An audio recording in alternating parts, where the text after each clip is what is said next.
Hello and welcome again to another exciting episode of Axiom Flux. We are currently starting episode 21, season 4, and the topic today is gun control or gun reform versus banning. On today's panel, we have Predator Jeff. Evening, LOPI. We have STAV. How do you do, LOPI? All right. All right, my darling. Hello, Jeff. And we also have Surfer. Good evening, LOPI. Hello, everybody. I'd like to start off tonight with a little explanation. Happy Easter, first and foremost. And no, this is not an April Fool's joke. We are here. You are here too. And we're going to talk about the situation that's going on in America, England, and all over the world. Is about gun reform, gun control. In America, they are wanting to change the Constitution, the Bill of Rights, and ban guns altogether. Not just assault weapons. They want to ban your guns. And I have my personal opinions, but we are an unbiased group, and we are basically have to uphold the law regardless. So the law is the Constitution here in America. So it doesn't matter what you want. If the Constitution says you have right to bear arms, you have right to bear arms. That's it. There's no ifs, ands, or buts about it. Yes, you can describe sorts of arms, meaning guns, what kind of gun you're permitted. I don't think that a person in their house with their granny and grandkids and everybody needs to be having a machine gun or a Tommy gun or anything like that. I think that they should have the right to have a gun, whether it be a gun that has a magazine or one without. I don't believe they need to have one that has 90 bullets in their cartridge. Somebody doesn't need that. That's not going to deter a burglar. You only need 1 or 2 bullets to deter a burglar or to protect yourself from something. So I'm going to start off here with explaining of the federal assault weapons ban. If you could put the link up on screen, Jeff, if you don't mind. Yeah, sure thing, LOPI. Let's get that up now. Right, okay, I've got the Wikipedia up. I'm just going to screen share. Tell me if you can see that okay. Oh, hang on a sec. Silly me. Bloody hell, hang on.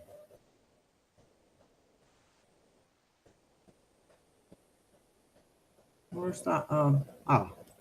There you go. Can you see that? Yeah, that works. Sorry about that. Do you want me to read it out? Not the top part.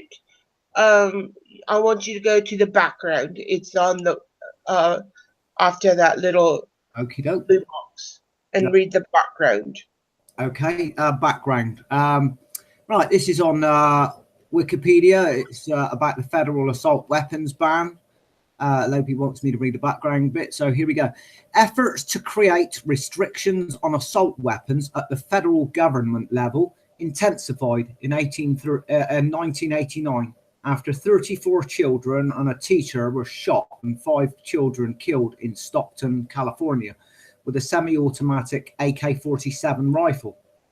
The Luby's shooting in October 1991, which left 23 people dead and 27 wounded, was another factor. The July 1993 101 California Street shooting also contributed to passage of the ban. The shooter killed 8 people and wounded 6. Two of the three firearms he used were TEC-9 semi-automatic handguns with Hellfire triggers. The ban tried to address public concerns about mass shootings by restricting firearms that met the criteria for what is defined as a semi-automatic assault weapon, as well as magazines that met the criteria for what it defined as a large capacity ammunition feeding device. In November 1993, the proposed legislation passed the US Senate. The bill's author, Dianne Feinstein, DCA, and other advocates said that it was a weakened version of the original proposal. In May 1994, former presidents Gerald Ford, Jimmy Carter, and Ronald Reagan wrote to the US House of Representatives in support of banning semi-automatic assault guns. They cited a 1993 CNN USA Today Gallup poll that found 77% of Americans supported a ban on the manufacture, sale, and possession of such weapons. Representative Jack Brooks, DTX, then chair of the House Judiciary Committee, tried unsuccessfully to remove the assault weapons ban section from the crime bill. The National Rifle Association, NRA, opposed the ban. In November 1993, NRA spokesman Bill McIntyre said that assault weapons are used in only 1% of all crimes. The low usage statistic was supported in a 1999 Department of Justice brief. The legislation passed in September 1994, with the assault weapon ban section expiring in 2004 due to its sunset provision. If you'll continue reading on to the second paragraph. You want me to read the provisions of the 1994 ban? Just to the second paragraph. Just to the second paragraph. So you want me to read this top bit and down to what? Down to there, yeah? Yes. Okie dokie. Provisions of the 1994 ban. The Public Safety and Recreational Firearms Act, the Federal Assault Weapons Ban, was enacted as part of the Violent Crime Control and Law Enforcement Act of 1994. The prohibitions expired on September the 13th, 2004. The Act prohibited the manufacture, transfer, or possession of semi-automatic assault weapons as defined by the Act. Weapons banned were identified either by specific make or model, including copies of duplicates thereof in any caliber, or by specific characteristics that slightly varied according to whether the weapon was a pistol, rifle, or shotgun. The Act also prohibited the transfer and possession of large capacity ammunition feeding devices, LCAFDs. An LCAFD was defined as any magazine, belt, drum, feed strip, or similar device manufactured after the date of the Act that has the capacity of, or that can be readily restored or converted to accept more than 10 rounds of ammunition. The Act included a number of exemptions and exclusions from its prohibitions. The Act included a grandfather clause that allowed for the possession and transfer of weapons and ammunition that were otherwise lawfully possessed on the date of enactment. The Act exempted some 650 firearm types of models, including various types of Browning, Remington, and Beretta guns, as these were viewed as primarily suitable for target practice, match competition, hunting, and similar sporting purposes. This list was not exhaustive, and the Act provided that the absence of a firearm from the exempted list did not mean it was banned unless it met the definition of semi-automatic assault weapon. The Act also exempted any firearm that 1. is manually operated by bolt, pump, lever, or slide action, 2. has been rendered permanently inoperable, or 3. is an antique firearm.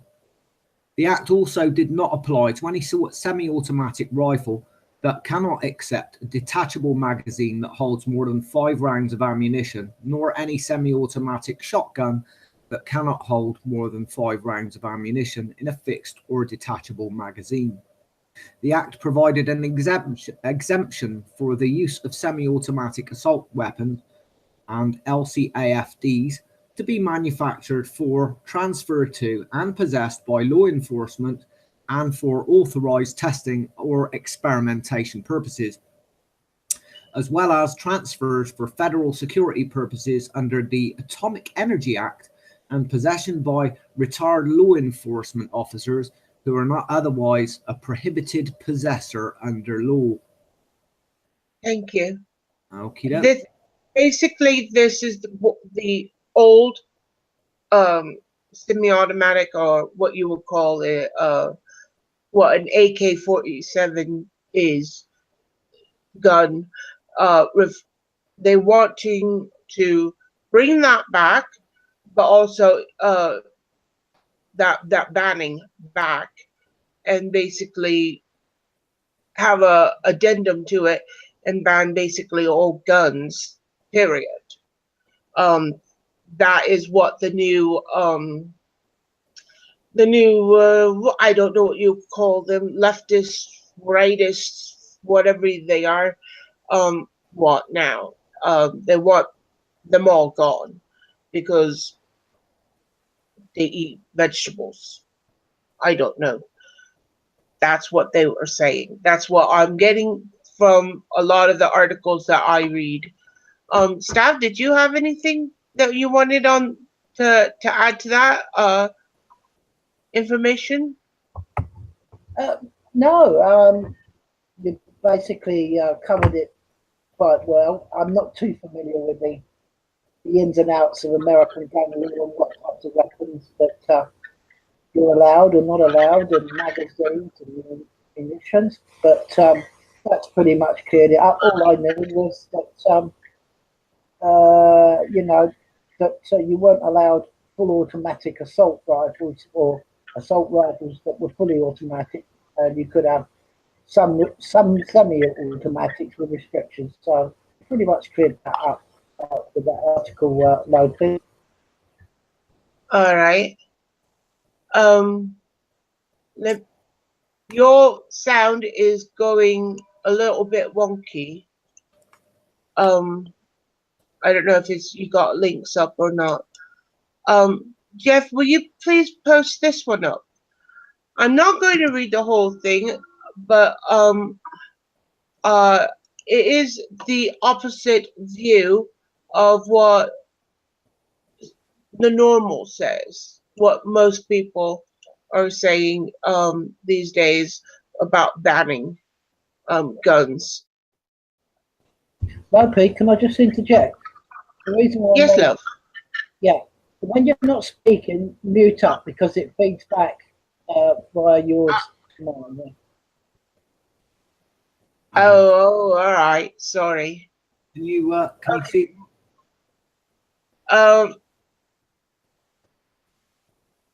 I've screen shared. Can you see it? Okay? Yes, yeah. Scroll it down a little bit, my darling. Okay, tell me when to stop. Go down to the first paragraph. I'll read it. This is off the Washington Post, and it's basically an article. Mark Rubio says banning all semi-automatic weapons is a position well outside the mainstream. Poll shows otherwise. Senator Mark Rubio, a Republican from Florida, unintentionally drew a round of raucous applause Wednesday night when he said the CNN town hall gathering that no effectively ban assault weapons, that to effectively ban assault weapons, you must literally have to ban every semi-automatic rifle that's sold in America. That is quite true, because every rifle in America is an automatic rifle, unless it's a pump. Later, he attempted to characterize support for a blanket ban on semi-automatic weapons as a fringe view. Banning all semi-auto weapons may have been popular with the audience at the CNN town hall, but it is a position well outside the mainstream, he wrote on Twitter. But the latest available polling shows that, in fact, more than half Americans say that they would support an all across the board ban on all semi-automatic weapons. And academics who study gun violence say that such a ban would be an effective way to combat mass shootings and gun violence overall. Well, that is a very interesting way of looking at things, which brings us into our next article. Do you want me to get rid of this one? Yes, please. Okay. And go ahead and bring this one. Oh, okie dokie. I'll just get that up now. Can you see that okay? Yes. Okay, do you want me to read it?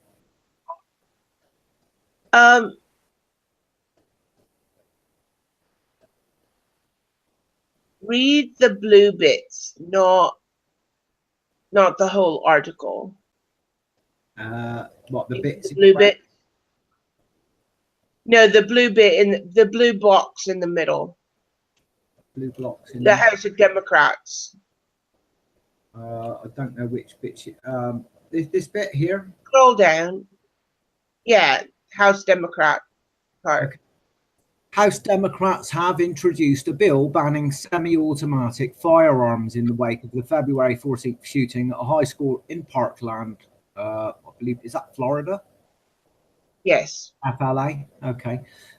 Republic David Cicilline, DRI, announced Monday he is introducing the assault weapons ban of 2018.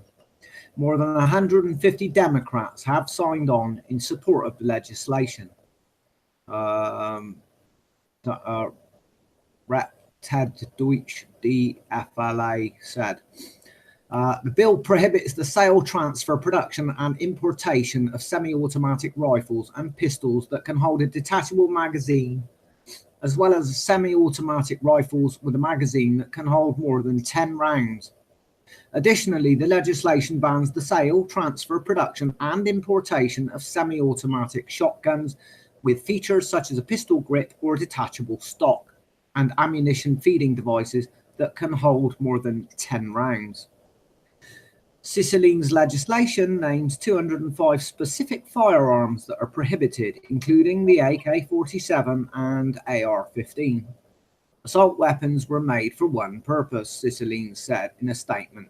They are designed to kill as many people as possible in a short amount of time. They do not belong in our communities. Deutsch vowed during the CNN town hall last week to introduce a bill banning semi-automatic weapons.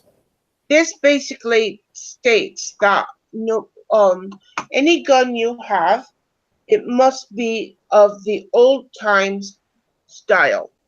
In reference to modern guns, you are going to have the old 5-bullet in a round Smith & Wesson back in the old Western days. You're going to have your pump action shotgun. We all know, no offense, they are not as accurate and they do take a long time. And banning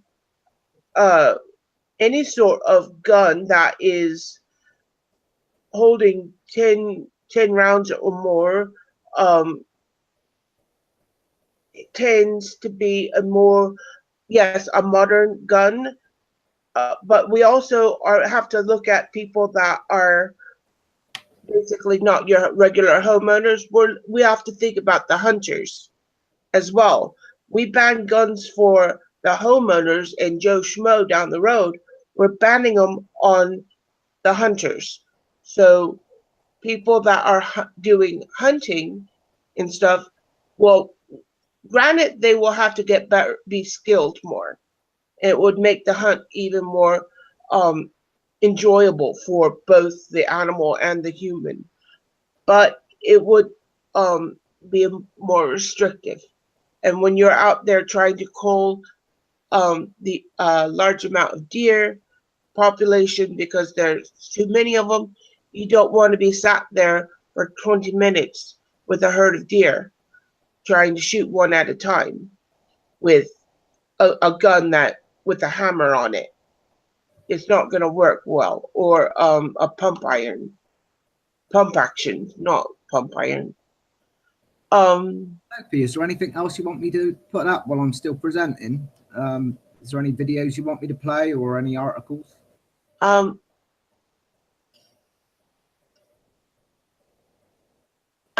getting to it. Okay.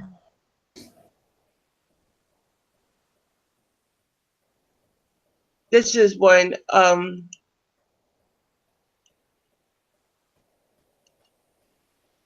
going to put the link up now. Okay. This one is called it's from The Guardian, and it's 4 countries with gun control and what America learned from them. Can you see that okay?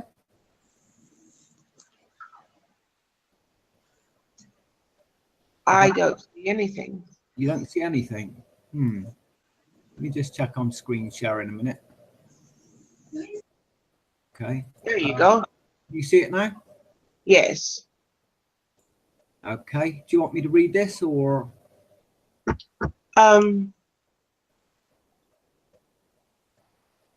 It's a rather extensive thing. I'm just going to go in what?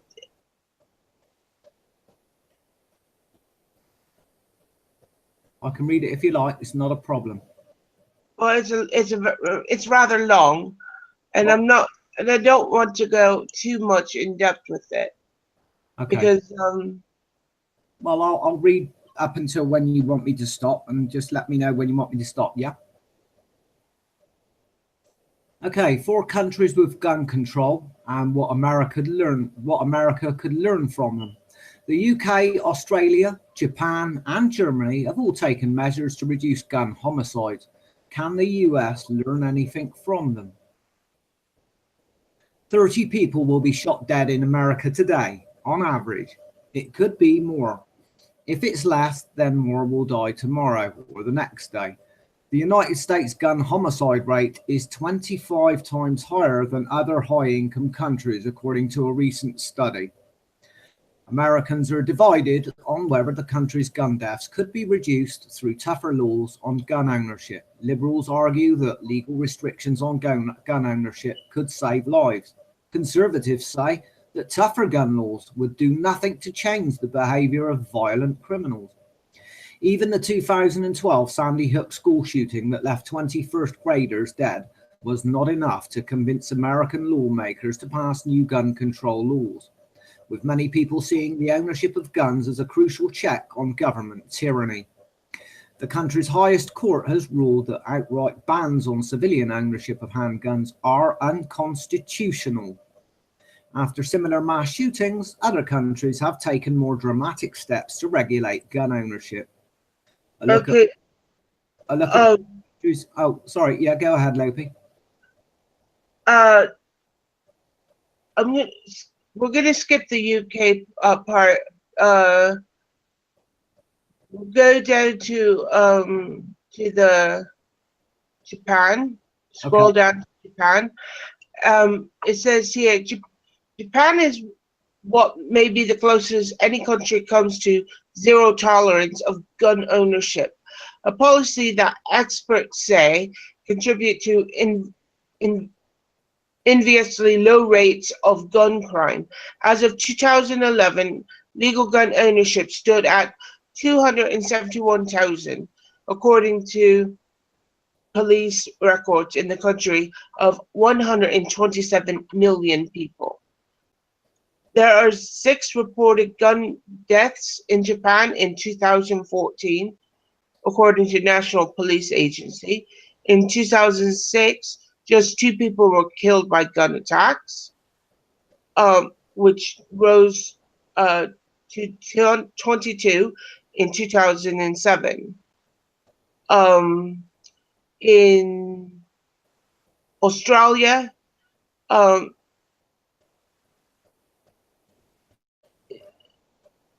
you want me to? You said it rose to 22 in 2007, and then it says it prompted a bout of national soul searching. In his seminal 1993 paper for the Asia Pacific Law Review, whose conclusions still hold true more than 20 years later, David Kopel described Japanese gun control laws as the most stringent in the democratic world. We're up to that bit there. Do you want to carry on, Lopi, or? In Australia, it says eerily, Australia's moment of truth also occurred almost 20 years ago, when a shooting spree in a gift shop in Port Arthur, Tasmania, resulted in 35 people dying in about half hour. It was the worst mass shooting by one person in Australia's history. The killer, which I'm not going to name because I don't do that, received a sentence of 35 terms of life imprisonment. There has not been no mass shootings in 20 years since Port Arthur in the 20 years before the massacre. There had only been 13. Okay, and this is all in Germany. Germany's relationship with firearms is intriguing. While there are a lot of guns in the country, they don't seem to kill a lot of people. Germany has one of the highest weapons per head rates in the world. In 2014, 5.5 million legal weapons were registered as being in the hands of 1.45 million private individuals. The country's police union estimates the number of illegal weapons in the country to be considerably higher, around 20 million, according to gunpolicy.org. This puts Germany at the 15th place out of 175 nations in terms of guns per capita. So we've got countries that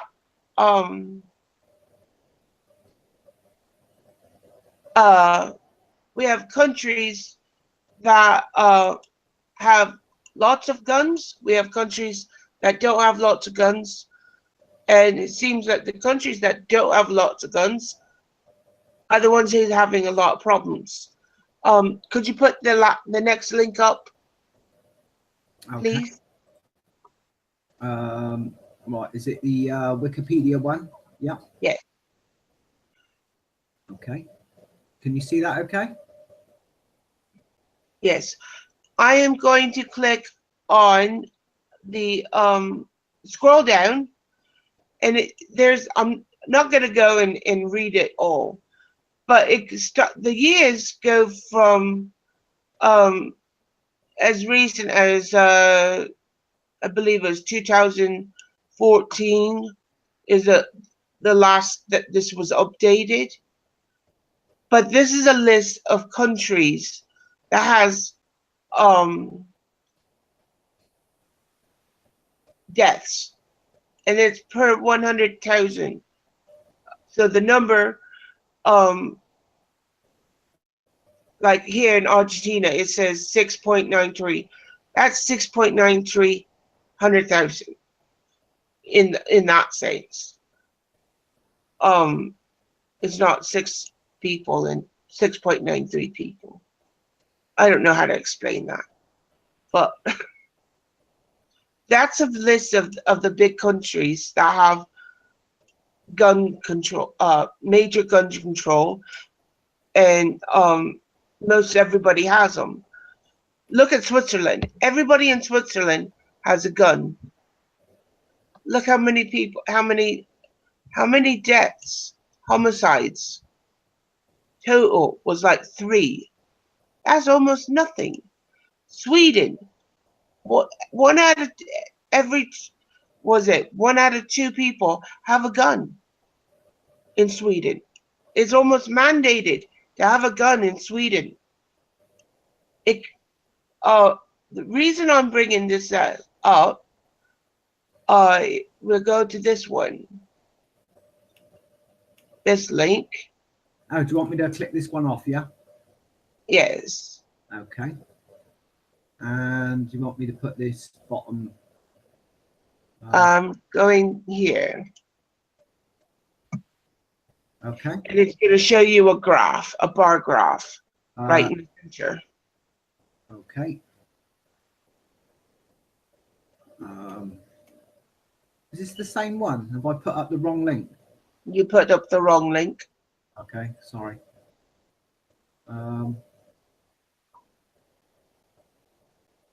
It's not the Guardian. Hang on, which article is it? Because the bottom one is the Wikipedia one.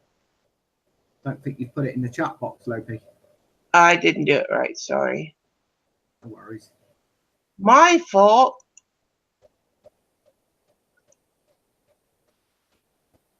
I only got the little bit of it. There you go. Okie dokie. I'll put that one And up. this bar graph is going to show you the comparison in America and England, the amount of deaths. Okay, we've got United. We have America here on the left, and England on the right. As you can see, America's gun deaths are a lot more.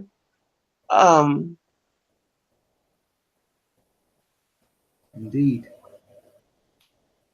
Compare the United Kingdom to others, add or remove countries or states below.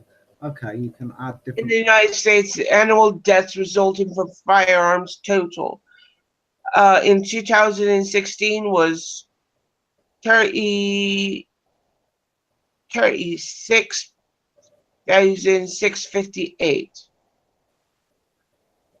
If you do it to what do you want me to do? Hang on, I just messed myself up.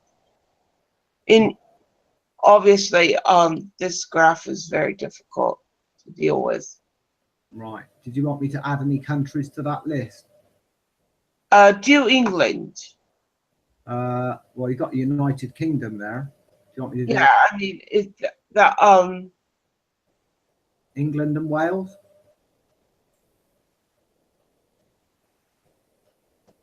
And then click compare. Take the United States out. Aye. Remove the United States. Okay, how do I remove that? Go to the center there and push remove. Right, so what do you want me to compare England and Wales to? I just want you to compare. I want to see if it'll show England's only. Okay. Okay, you've got United Kingdom and you've got comparing it to England and Wales. There. Okay, and these are all gun deaths. And England does have gun control. In fact, England has pretty much, and I'm going to say, what's that, per 100,000 people? Yes. Okay, so you've got 144 deaths, gun deaths in the United Kingdom, and only 98 in England and Wales. So I suppose the other 46 on top, I suppose, would be Scotland and Northern Ireland, presumably. Does that make sense? Yes and no. It doesn't make sense to me, but we can discuss that all in the debate. Well, you've got 98 in England and Wales, and you've got 144 in the whole of the United Kingdom. So the extra 46 deaths from guns would obviously be in Scotland and Northern Ireland, presumably. That's the way I'm seeing it. But anyway, do you want me to add any more to that list, or do you want me to click that article off? Or you can go ahead and click that article off. Okie dokie. Now, a lot of people think that I like Japan, and a lot of people think that Japan has absolutely no guns, but that's not true. Japan has guns. They've had guns since the end of the Shogun era. thanks to the British and the Americans. Could you please post that up? Okay, what, that bottom article? Yeah. Yes, please. Okie doke. Do you want me to read this? Yes, please. Okie dokie. Right, this is from Business Insider, UK. Japan has almost completely eliminated gun deaths. Here's how. Excuse me. Japan is a country of more than 127 million people, but it rarely sees more than 10 gun deaths a year. Culture is one reason for the low rate, but gun control is a major one too. Japan has a long list of tests that applicants must pass before gaining access to a small pool of guns. Gun control discussions crop up every time there is an attention-grabbing shooting in the US. On Wednesday, a 19-year-old allegedly shot dozens of his former classmates at a Florida high school, leaving 17 of them dead. One of the biggest questions: how does the US prevent this from happening over and over again? Although the US has no exact counterpart elsewhere in the world, some countries have taken steps that can provide a window into what successful gun controls look like. Japan, a country of 127 million people, and yearly gun deaths rarely totaling more than 10 in one such country. Ever since guns entered the country, Japan has always had strict gun laws. Ian Overton, Executive Director of Axiom on Armed Violence, a British advocacy group, told the BBC. They are the first nation to impose gun laws in the whole world, and I think it laid down a bedrock saying that guns really don't play a part in civilian society. Japan is a country with regulations upon regulations. Japan's success in curbing gun deaths is intimately linked with its history. Following World War II, pacifism emerged as one of the dominant philosophies in the country. Police only started carrying firearms after American troops made them in 1946 for the sake of security. It's also written into Japanese law as of 1958 that no person shall possess a firearm or firearms. By the way, we are not seeing your screen. You're not seeing it? Oh. Okay. Let me try screen sharing again. Can you see that? Much better. You can see that, yeah? Yes. Okay, it was saying it was also written into Japanese law of 1958 that no person shall possess a firearm or firearms or a sword or swords. Government has since loosened the law, but the fact Japan enacted gun control from the stance of prohibition is important. It's also one of the main factors separating Japan from the US, where the Second Amendment broadly permits people to own guns. If Japanese people want to own a gun, they must attend an all-day class, pass a written test, and achieve at least 95% accuracy during a shooting range test. Then they have to pass a mental health evaluation, which takes place at a hospital, and pass a background check, in which their government digs into their criminal record and interviews friends and family. They can only buy shotguns and air rifles, no handguns. And every 3 years, they must retake the class and initial exam. Japan has also embraced the idea that fewer guns in circulation will result in fewer deaths. Each prefecture, which ranges in size from 500,000 people to 12 million in Tokyo, can operate a maximum of 3 gun shops.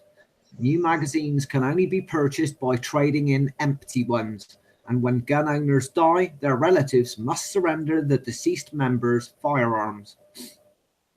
The role of trust can't be overstated. The result is a situation where citizens and police seldom wield or use guns. Off-duty police aren't allowed to carry firearms, and most encounters with suspects involve some combination of martial arts or striking weapons. When Japanese attacks do turn deadly, they generally involve fatal stabbings. In July of 2016, an assailant killed 19 people in an assisted living facility. Japan rarely sees so many fatalities from guns in an entire year. Gun control in Japan, combined with the prevailing respect for authority, has led to a more harmonious relationship between civilians and the police than in the US. It's something of a chicken-egg problem. The police, in choosing to use sublethal force on people, generate less widespread fear among the public that they'll be shot. In turn, people feel less of a need to arm themselves. The US, meanwhile, has a more militarized police force that uses automatic weapons and armored cars. There is also less widespread trust between people and between people and institutions. The factors combine to produce a much fearful culture that can seem to be always on edge. Japan's approach would be a tough sell in the face of American gun culture, but it can provide a starting point for reining in the senseless violence that has become a hallmark of life in the US. And that's the end of that article. There you go, Lopi. Good article, that. By the way, welcome to CHRISY on the show. Hi, CHRISY. Hi, Brian. Sorry I'm late. I had some tech problems, as I usually do. I've just been listening in, so if I come out of anything that's already been said, please just shut me up. Okie dokie, CHRISY. We're just going through the articles first, then we're going to open it up on the floor for debate. So I just want to see if there's any more articles you want me to get out of the way before we open it up for debate. Yes, we've got that one. I've just posted it and make sure that you're screening. Okie dokie. I'll put that up now. Now, I want to bring this up. I am not against gun. I'm not against restrictions on what civilians should have as far as guns, but I also don't believe that we should have just anybody having guns. I think that gun owners need to have some sort of liability insurance. You have life insurance. You should have insurance on your gun. You have a concealed carry. If you're a concealed carry license carrier, you need to have some sort of oops, I screwed up insurance. Okay. You know, Up on the screen. that's what this is. That's what this article is about. Can you see it? Oops, I screwed up. Can you see it up on the screen, Lopi? Yes. Okie dokie. Do you want me to read it out? If you would. Okie dokie. Should gun owners have to buy liability insurance? Note, we originally published a version of this post a few weeks ago. We are republishing it now to coincide with our story airing today on Morning Edition. All kinds of proposals to reduce gun violence have been floated recently. One idea that has gotten the attention of economists is a liability insurance. Most states require car owners to have liability insurance to cover damages that their vehicles cause to others. Some economists think we should require the same of gun owners. We reached out to a few economists to get their thoughts. Justin Wolfers, the professor of economics and public policy at the University of Michigan, wrote the following. The real problem with gun ownership is that they involve externalities, which is economist speak for the fact that your gun may be used to hurt others. For instance, when Nancy Lanza purchased her Bushmaster AR-15, she probably weighed the benefits of owning the gun, the joy of ownership, with the price about $800, but it's unlikely she considered the loss, pain and grief that might follow if it were used by her son to kill 26 innocents. When people fail to consider the broader social costs of choices like buying a gun, they're more likely to do them, and society suffers. The economic answer is simple. Make potential gun owners take account of these potential social costs. One way to do this would be to charge an annual license fee for each gun you keep. Research by economists Phil Cook and Jens Ludwig suggests that the typical social costs of one more gun-owning household is somewhere between $100 and $1,800 per year. While that's a wide range, if we set a gun ownership license fee this high, it would force gun owners to face the true social costs of their choices, which would lead many fewer to buy guns. Another, even more powerful approach is to recognise that the problem isn't guns per se, but gun violence. Thus, instead of taxing guns, we should tax gun violence.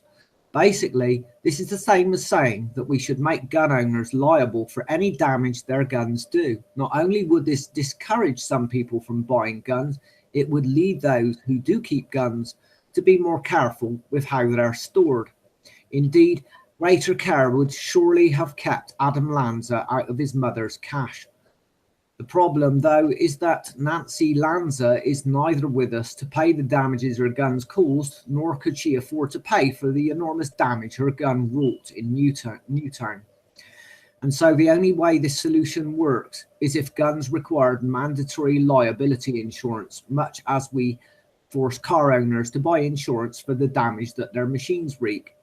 Is the sort of careful solution that would enable people who enjoy hunting to continue with their passions, but also push them to take the sorts of precautions that we all wish the Lanza household had taken.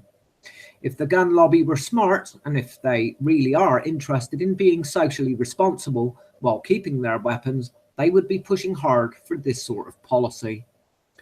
Next, Russ Roberts, a research fellow at the Hoover Institution and host of Econ Talk.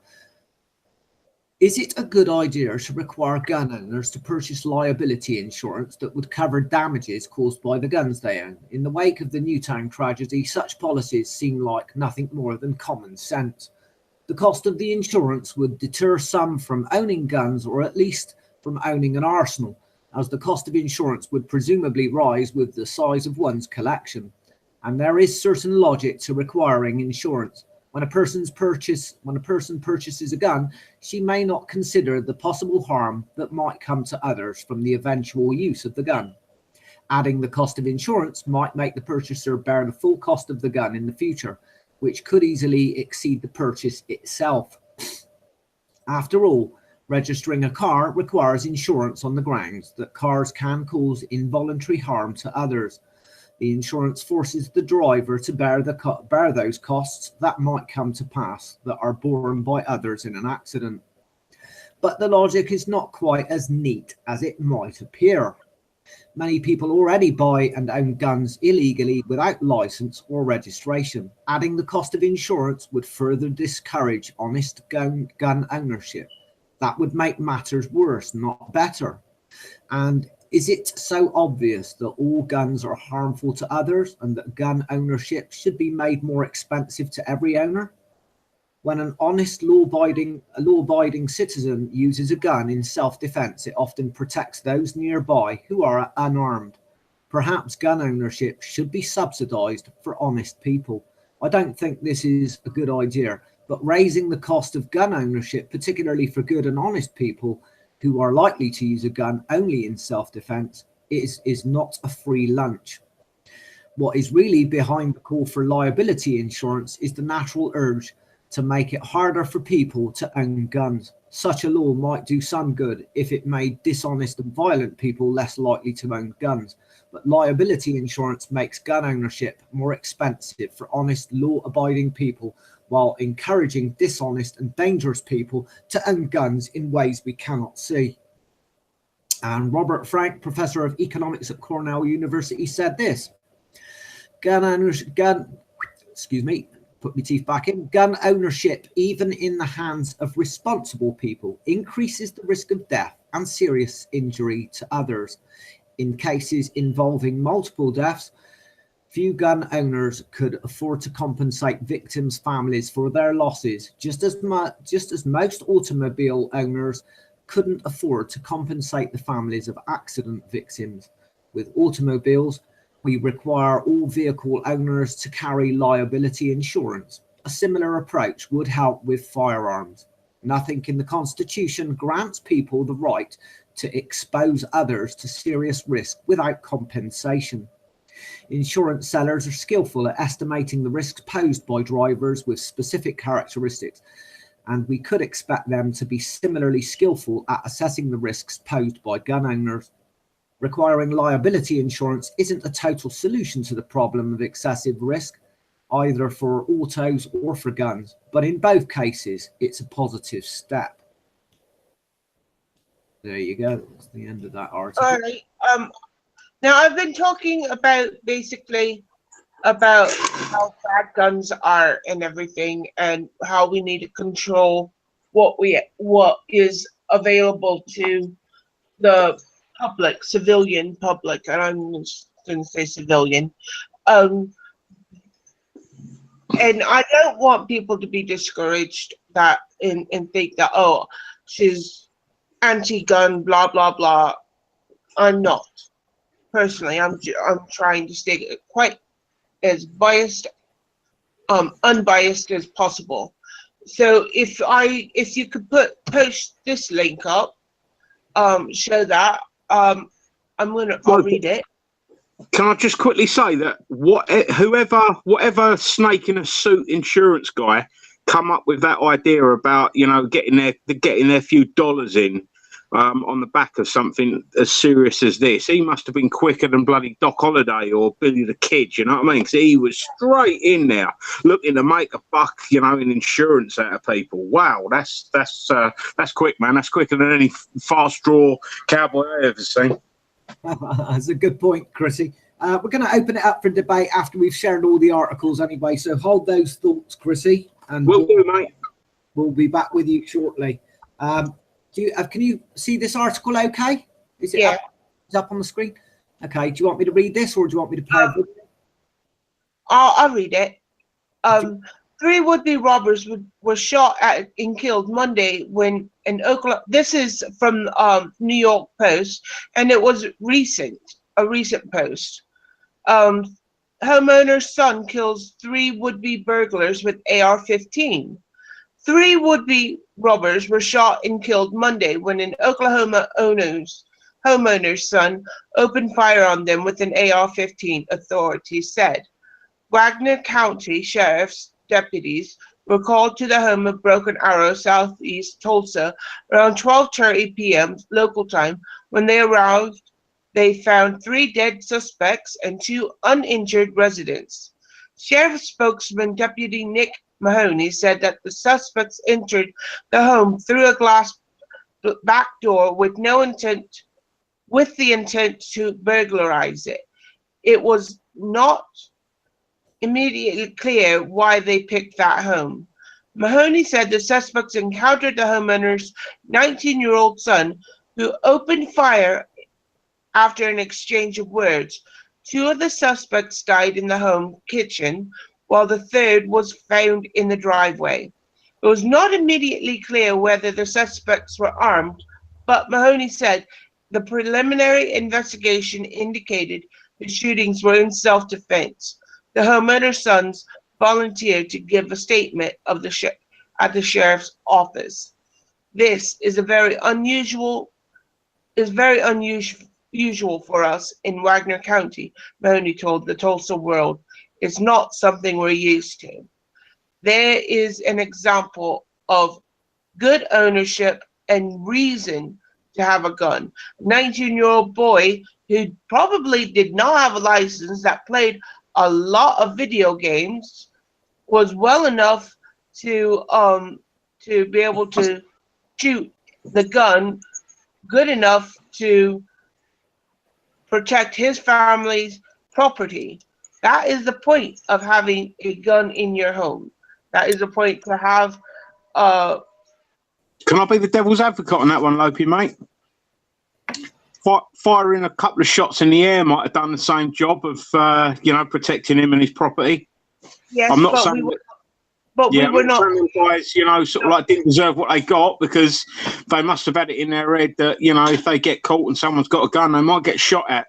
But, is it a death penalty thing? Is it something that could have been avoided? There's so many different sides to that story. The guys that were robbing the house might have had kids to feed, and But we were not there for one, and there was 3, and they did not state the age of the intruders, and it was a 19-year-old boy. He's not a man; he's a boy. Okay, and it could have been 3 grown men, breaking into your house. I'd shoot without even giving a warning. Personally, you come into my house. I can understand without, both. You know, I can understand someone shooting at someone that's trying to enter their house. I honestly can. But you have to remember, 2 bodies were in the kitchen, and one was trying to was leaving in the driveway. If I was in someone else's house and I heard a gunshot, I'm pretty brave. But if I heard a gunshot, I'm getting out of there quick. You know, I'm not going to hang about. If they was unarmed as well, then you've got another question as to sort of like, was it unreasonable force? But the kid's 19. He's defending his own property. He might have used more force than was necessary. Because, like I said, you know, just firing a shot might have been enough for him to go, shit, we're getting out. You know, we're leaving this place alone. It's you know, shooting someone for you know, burgling your house probably is a little bit too much, in my opinion. Well, first and foremost, he is 19. He is not legally to own the gun. Well, 18, you're able to purchase a gun. They're wanting to change that now, but more than likely, it was his parents' gun, not his, and during an emotional thing like that, somebody's breaking in the house, you're not going to think rationally. You're not going to, especially at 19, you're not going to be calm and give them that. It does take a lot of maturity, though, to get a human in your sights and you know, take a shot. All it is a video game, a real life video game. Yeah, which is a little bit worrying in itself. Yeah. I look at it from the point of view is if somebody broke into my home and I was a gun owner, I would probably straight away get my gun and have it by my side at all costs. I would probably, any other people in the house, I would probably lock the door, lock them in a room so that they're safe and out of the way, first and foremost, safe from harm. And then I would confront the robber or burglar or whatever and assess the situation. If they went for a weapon, I'd shoot them straight away, no messing about. If they looked, that's the sensible thing to do, though. But you know, because you're in immediate sort of like, you know, mortal danger. If they've got a weapon, then yeah, you can't take the chance. You know, the first person to fire is usually going to be the one that lives. Absolutely. But I've been in a situation before where someone's come into another person's home with weapons. Luckily, my capabilities were a bit more than their capabilities. The fella I was with also was quite a handy guy. You know, we, for want of a better word, repelled them and, you know, threw them out of the place with a slap on the back of the head type thing. If we'd have had a gun, I don't think we'd have shot them, even though they had weapons. They weren't much of a threat. They was, you know, in there to do intimidation more than damage. Obviously, you know, you can't take that into account too quickly when you're in that sort of situation. But 2 guys that, you know, were coming round to see someone that owed them money and to frighten him, in reality, you know, in that situation could have ended up dead, and is all they was doing was trying to get something back that they owed. In, you know, it's an emotive thing. You know, it's when you're in a situation, you've got people coming at you. I suppose you're going to do everything you think you need to. Lopi, just quickly, what weapon was it that the kid used? AR-15. Yeah. I mean, if he's got a machine gun, mate, and he's got access to a machine gun that quickly and easily, I'm seriously worried, because at 19, like you said, I mean, it might be deemed as an adult, but we know that at 19 you're still really a kid. You know, a kid having an assault rifle is going to be a little bit too much for me. Chrissy, that depends on the circumstances. Is this an ongoing case? This is a recent case. Okay, right. So without getting the full facts and circumstances of the incident, you know, this is conjecture. Yeah. But a general principle, going back what you just said, Chris, about someone entered a house. What weapons, just for example, were they carrying? Machete and a baseball bat. Okay, so the machete was an intent to harm aggressively. If I'd have had a gun, I would have shot that person straight away, and so would the police. Yeah. The thing was, I mean, I actually took care of the fellow with the machete. I know, but the point is that you. Yeah, he was 9 stone, dripping wet, barely out of his teens. If I had a gun, I wouldn't have shot him, even though he was coming at me with a machete. It's not the point. If you compare it to a police officer's situation, he has a perfectly legitimate reason to shoot that person dead if he's got a sword or a machete, or at least taser him. Yeah, he's got every right to do it in that situation if you explain it like that. But it would have been unreasonable. I mean, I was in that situation. If I'd have had a gun, I don't think I would have shot the guy, because I could see the hesitation in the fella. He drew it back at me, sort of like, done a bit of a dancing step, and luckily I was able to jump in and bang him over. But I was just going to say, Chrissy, there's different things, different ways you can handle a situation like that. If somebody enters your home, they've got a machete or they've got a knife or something like that, you assess the situation. You consider how much your life is at threat or threat to other people in your household, and you can do several things. You can fire a shot directly above his head as a warning, or you could just, if they're raising a machete to you, you could shoot them in the kneecap. You don't have to necessarily kill him. You could just kneecap him or something, and then say, well, that one was in your knee, the next one's between your eyes. Your choice. You've got 5 seconds to get out of the house now, and then, raise your voice at them, point the gun directly between their eyes, and so they get out of the house a bit sharpish. There's different ways you can deal with it, and you've got to obviously assess that situation yourself and make the decision. I'd like to make one point, and then I'm going to hand it over to staff, because I know staff has a couple articles, and then we can go and have our full-fledged debate. The point I'd like to make is, yes, there are countries that have bans. There are countries with extremely strenuous gun laws and regulations, as we've seen in Japan. Does banning stop murders? Does banning stop people killing, mass murders? No.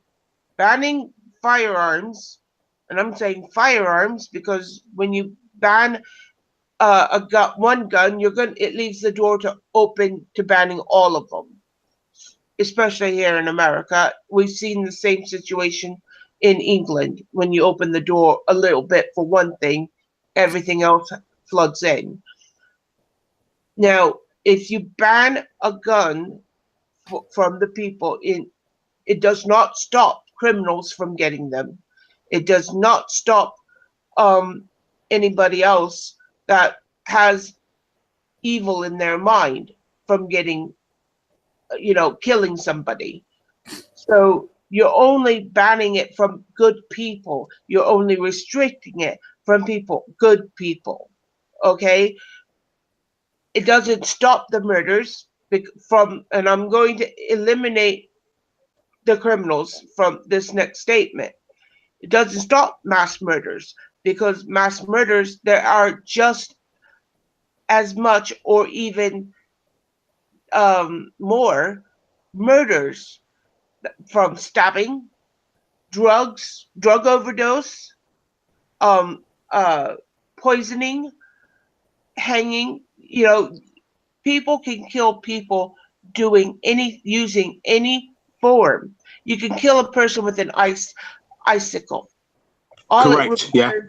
All it requires is to shove it through the person's eye or in their chest, and they will bleed. Pardon? A pencil or a pen. You could, if you're intent on killing someone, you're going to find a way to do it. And if you look at sort of like the serial murder type thing, the proper nutters out there, the serial killers, a lot of them won't be using guns. They'll be using some other weapon.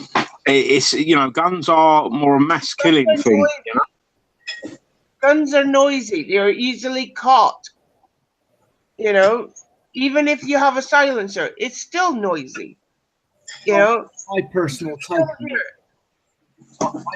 take on it, Lopi, is that it's not guns that kill people, because a gun is just a tool. It's people that kill people, and you can utilize anything as a weapon, virtually anything. That's what I said. That's what I was saying. That it doesn't matter what you use, as long as you have malice in your heart.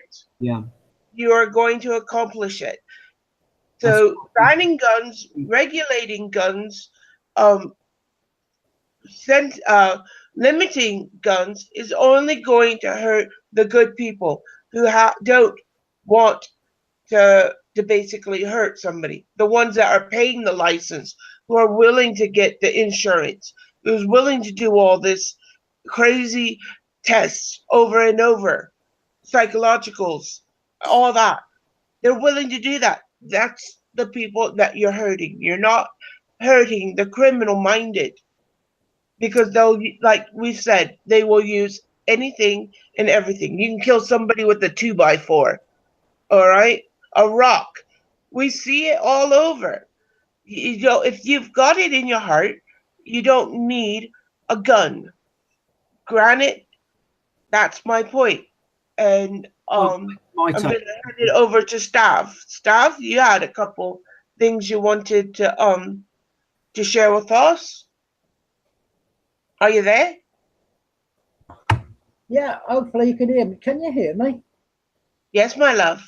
All right. Yeah, very interesting. Good articles. I think I said good evening when we started, apart from CHRISY. Good evening, CHRISY. I'm going to mute myself. Hi guys, how are you? All right? Yeah, I'm all right, thanks, mate. Not too bad. Just a couple of points on your articles, Lopi, and just one on Japan. Well, a lot of people think Japan is such a wonderful free country, but it's not. It's the closest thing you could get to fascist state, if you understand Japan. Japan is a corporatism. Everything is run by corporate companies. The state is run by corporate companies, to the point where how much you would get if you didn't find a job, and that would not be the case in Japan anyway. But how much money you earn and who gets the contracts. So Japan is not exactly a free country as what people think it is. It's pretty much what Mussolini termed fascism, which is a merger of state and corporate powers. But I'll leave Japan there, and if anybody wants to do some more research on it, it's not quite such a wonderful free country as people think it is. I'll tell you what, if you've got a lot of money, go to Japan and open up a motorcycle shop, you know, and build your own motorcycle and start to sell it. You'd have no hope, Bob Hope, and close you down, Kawasaki, Honda, and Suzuki, and the rest of them. And it's pretty much done around the world like that, not just Japan. But I'll leave that like that. But, can I just say, bro, about I believe Japan is. I mean, they've got child porn is legal over there, and the other thing about Japan, what was it? Oh God, child porn is legal, and the whales, what they do to the you know, the whaling fleets and stuff. You know, if we ain't got no more whales left on this planet in a couple of decades, it's going to be Japan's fault. You're absolutely right. And that's just one of the prices with Japan in its corporatist government, CHRISY. In actual fact, the idea of the tuna fishery, the bluefin tuna, which was owned by I think it was Mitsubishi. I think it was Mitsubishi that owned the Japanese fishing club. Their idea was to fish the species into extinction. And as they put them on board, they deep froze them and put them in freezers for tens of years. They're quite prepared to pay, so that when they become extinct, they could sell their tuna for exorbitant prices. So that's the way Japan works. But anyway, yeah, absolutely. I think people should go and have a look a bit more around Japan and do a bit more research. But anyway, I'll move on. What was it about? Oh, America. Hey, listen, America's a unique country. It's even though there's a lot of deaths by guns, firearms, or whatever. it's still one of the most freest countries, even though you see the policemen shooting people for traffic offences, etc. It's still, was it land of the brave, home of the free, or home of the land of the free and home of the brave? It still has its Second Amendment, okay, and that's its law. So when we do comparisons with the rest of the world and America, we have to factor in what our country is and the cost of the guns being taken for all of these other countries. I think it's fair to say that we have an elected dictatorship here if you look at the so-called mess of the Brexit. But I'll move on. I've got a couple of articles, and it's just basically what's happened in the past with so-called gun grabs. Let me see if I can share something here. Right, that should be me sharing. Let's move on. Well, we won't bother with that one. But this is just a small article. I won't go too much. First of all, can you see it, guys? Yeah, it's up there, mate. No probs. Well, a lot of people talk about religions and get rid of all the religions because, you know, religions, that's caused all the wars and killed people. And the other thing is get rid of the guns because, you know, that's the problem. You know, people are being killed with guns. It's just a quick thing. I won't read it all, but it's there's not a lot of it. It's atheism, communism, and gun control, the history of governments that slaughter our own citizens. And, you know, it always comes up with the same culprits, but it is true. There's only 3 in here, but you could add Hitler and other people. Can you full screen that? Aye? Can you click the maximize button so that you can full screen it? It is full screen. Oh, I beg your pardon. Oh, I beg your pardon. Wait a minute. Yeah. Wait a minute. I'm sorry. A bit more visible for our viewers. Yeah, well, I'm not sharing with everyone. I do apologise. Right, okay. That should be better. Okay. You got it behind. There you go. That's better. Okay, it takes a bit of time. Anyway, atheism and gun control. Throughout history, the facts cannot be disputed. When governments combine atheism and the restriction of firearms amongst the citizens, the results have always been massacre of citizens at levels so astonishing that only the most profoundly ignorant minds ever tried to reason their way around it. Atheism is one thing, bans on firearms are quite another thing. But then atheism is a government's meme. Firearms, bans, and massacres of citizens always follow. The notion that humanity is no more than a glorified beast is a devaluation of life already. So there is no need to ever wonder why it is an atheist government would soon deny its citizens their natural born right to self-defense. Even less cause to wonder why an atheist government would murder tens of millions of its citizens that it deems undesirable. Yes, Stalin, can I just interject? It's not showing for the viewers. Do you want to just check it again? Well, it should be. Just make sure you've got your box around you. It's showing. I think it's on LOPI at a minute. Okay. Take it off of LOPI and put it on yourself. It's showing all right here. The white box. Can you see that white box around? Yeah. Now it should be all right now. Yeah, I can see it. Cheers, guys. Okay. Any atheist can choose to be offended by the facts, but the facts remain. Atheist governments. Joseph Stalin. Now folks can talk about Hitler all they like. Facts show that far and away Stalin was at least twice the killer that Hitler was. Stalin murdered more of his own people than Hitler murdered Jews or other persons the Nazis thought undesirable. When it comes to killing people, you just can't beat this proud proponent of atheism unless you look into China, and you can't wiggle your way around it all either, but go ahead and try. The atheist communists enacted laws as soon as they took power to force gun registration so that they could then confiscate the weapons, rendering all political opponents helpless, defenseless, and later dead. When Stalin took power, paranoia ruled the Soviet Empire, and no one suffered more than the independence-seeking persons of the Ukraine, the breadbasket of Europe.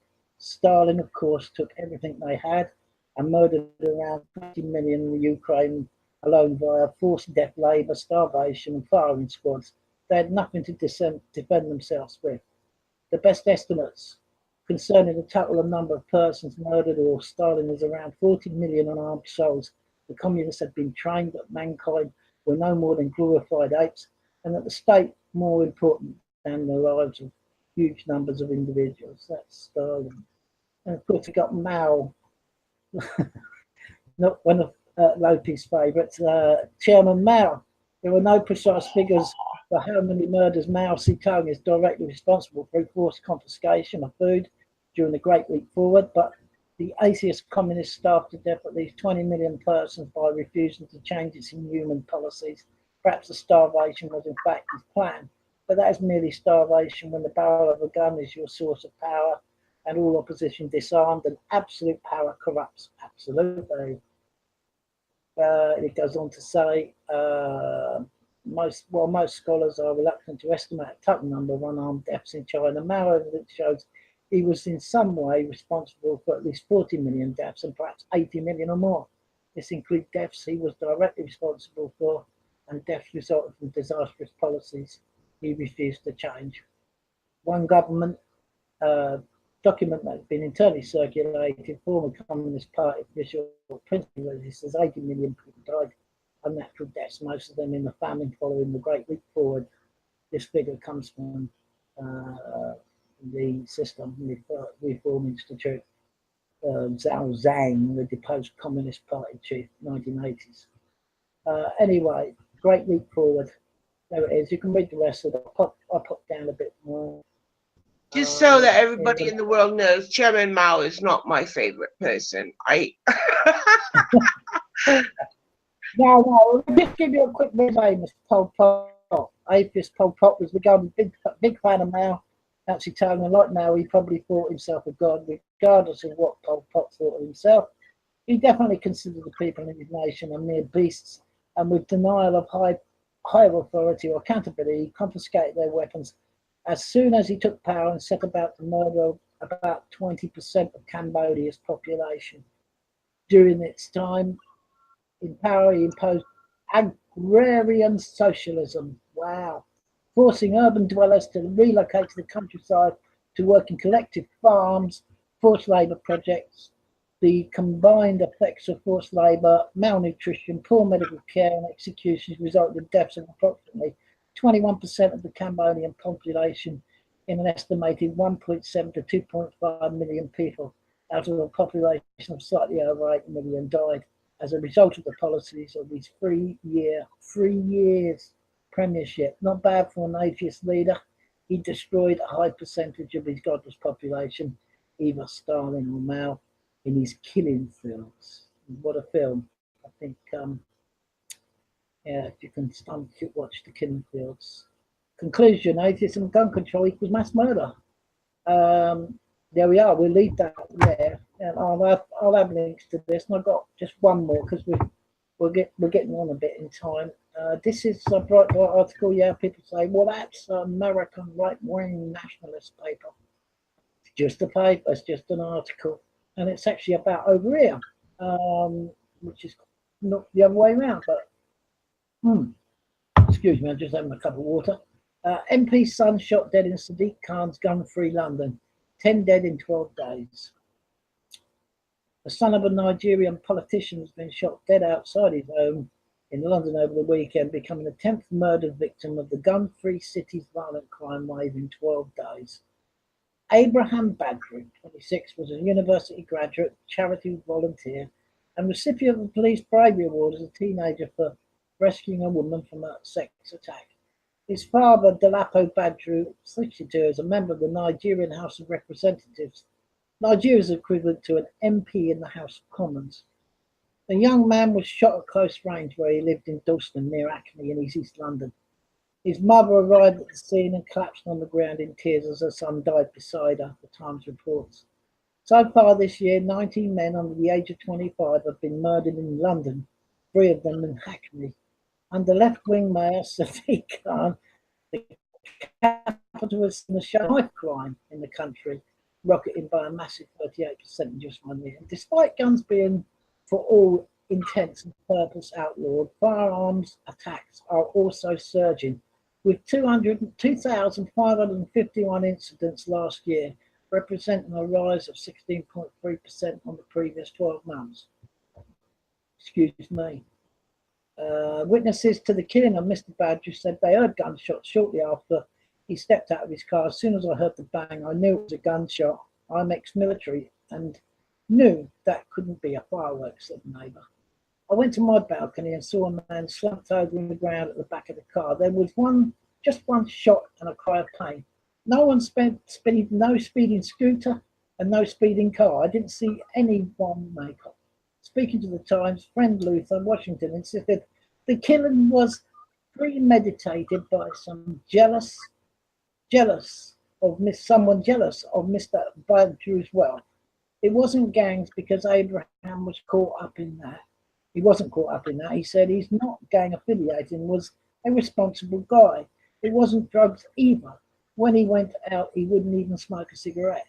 It must have been someone hating him out of jealousy. His father is a very rich politician and Abraham has a lot of his own money. He had a house, a car and a business. He didn't do it intentionally, but even the way he dressed would make people jealous. That's Sadiq Khan. And he actually says, he cannot solve my crime by myself. I'm pressed on the issue in the London Assembly. Well, you're some good, don't you? Anyway, that's my article. The reason why I put that up, I know it's not strictly about guns, but that young fellow was killed by a. And my point about this last article is, does not having guns make us any safer in the UK, which is a big debate. But what I will know that when guns were pretty much taken in the respect on how difficult it is for you to get a firearm if you are a person who lives in the country or does game shooting or anything like that, it's very difficult to get a gun today in the UK, even if you want one. So of course, I think there has been a degradation in the democracy, if you can call it a democracy. And, I consider the UK an elected dictatorship, as simple as that. And when I say elected, well, selected, should we say. Anyway, that's my couple of articles. I'll open it up to whoever wants to make any comments. Well, it goes to prove that with this last article, it goes to prove that even though London is a gun-free zone, supposedly, there's guns, and even though the United Kingdom is quote unquote a gun-free country, a banned country, that there's guns. It goes to prove that only people that have been banned from having them are the good people, the ones that are wanting to defend themselves. The ones that don't want to defend themselves, who want to go and create problems and murder, who have evil in their heart, are the ones with them. Which goes to the point of that I was bringing up before about in America, when you ban one thing, go against the Bill of Rights and the Constitution, then you leave it open for everything else to be changed and ripped apart and redesigned to the will of anybody. And that's not the point of a constitution or the Bill of Rights. That's for any country. Unfortunately, the United Kingdom has forgotten its constitution and its own Bill of Rights, and allowed it to be changed for other people and other opinions, causing it to have all these problems.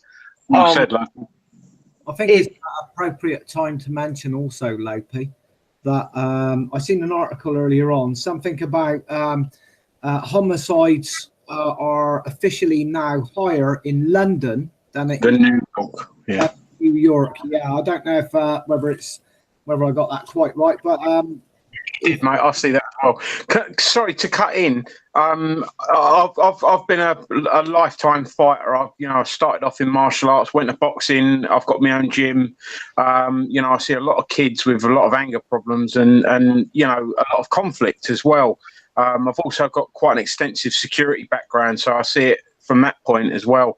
And the problem we've got is we've got a lot of angry teenagers and a lot of angry children, and the younger generation is very angry because they're not happy with what's going on, and a lot of them that are sort of like more prone to aggression will see this as a viable way of expressing themselves, which is very, very sad.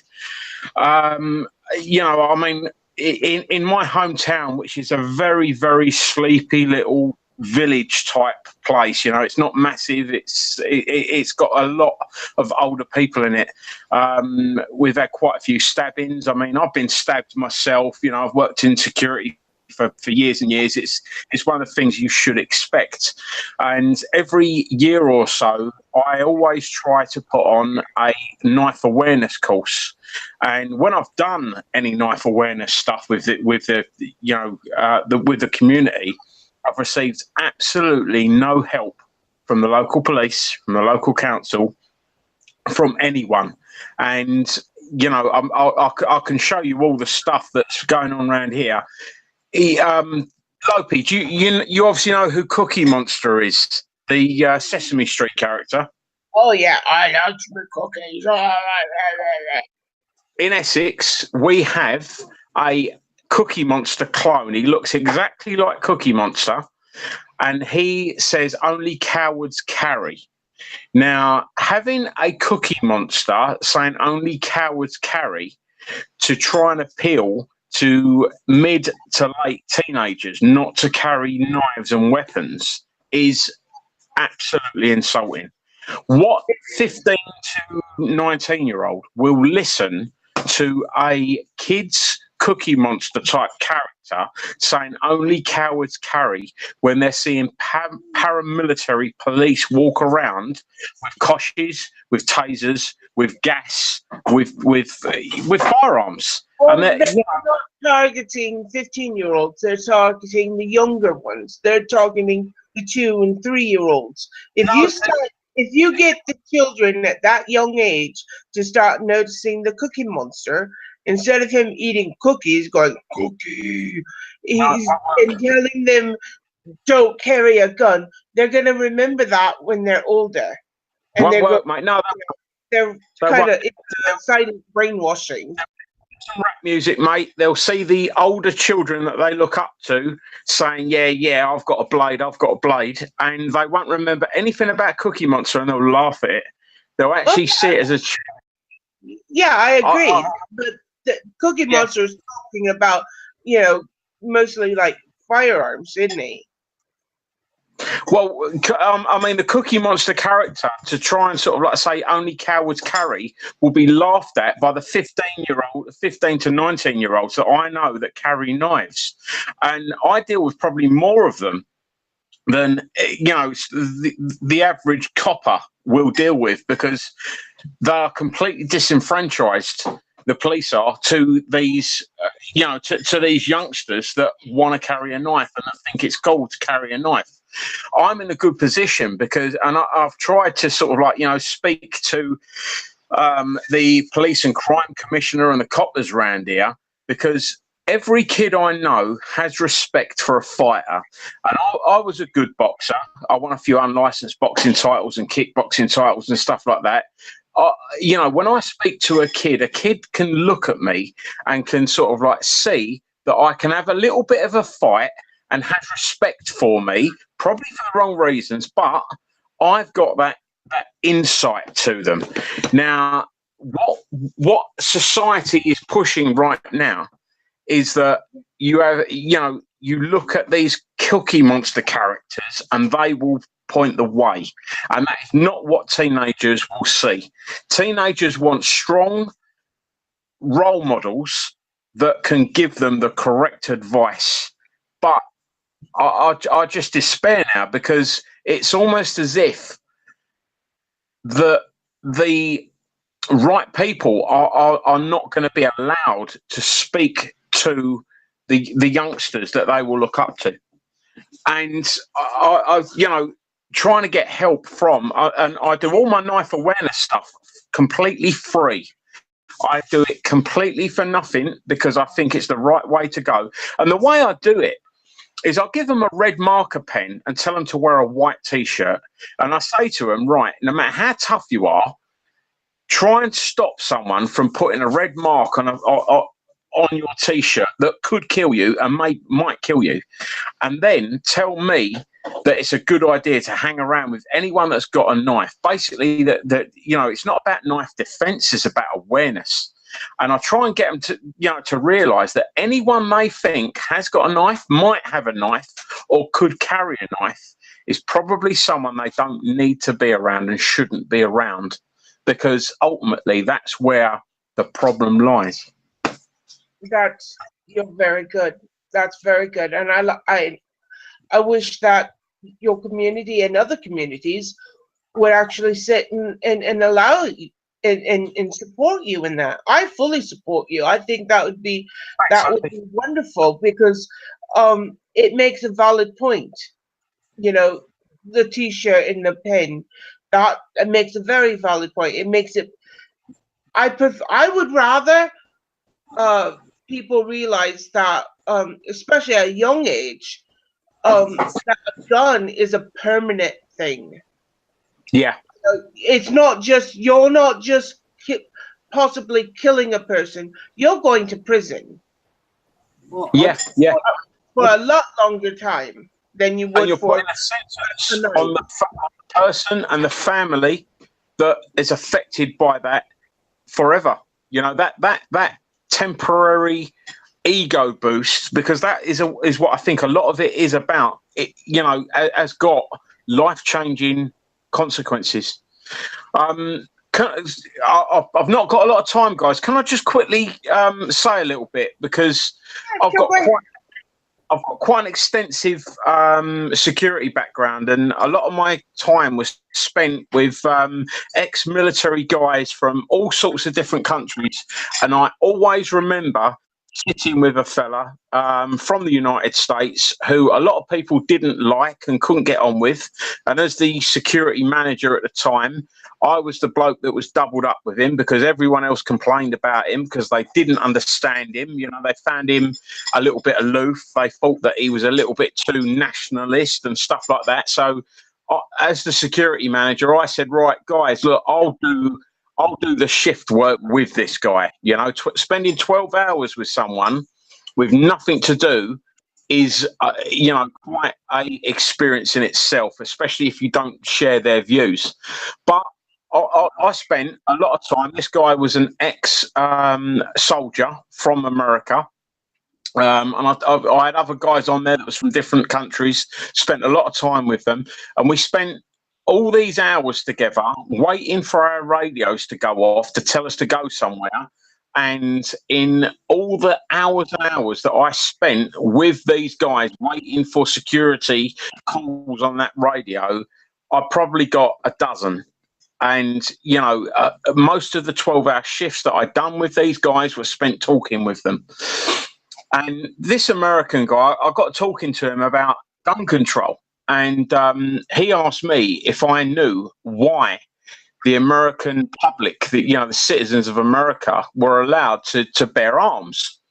And, you know, I thought, right, yeah, I'm going to go with this one. And he basically explained to me what he thought.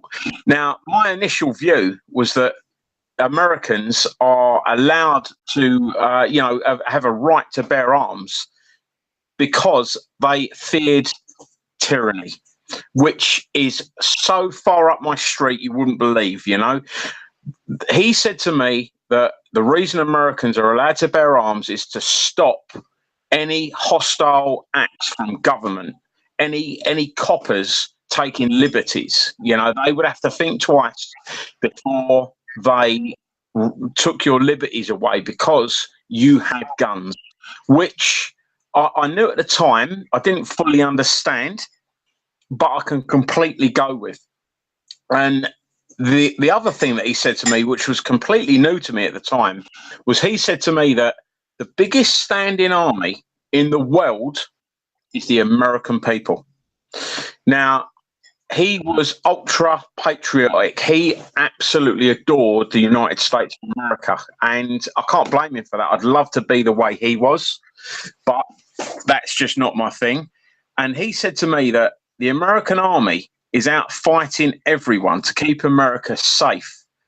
But all the American people and politicians realize that the America can never be invaded by anyone as long as the American people are allowed access to weapons, because simply their armed forces will be fighting wars overseas and they will be stretched, and anyone that comes to the American homeland has got an absolute, excuse my phrase, shitstorm to deal with, because there are so many people there with decent weaponry that the country will never be taken, and that is what will keep America free.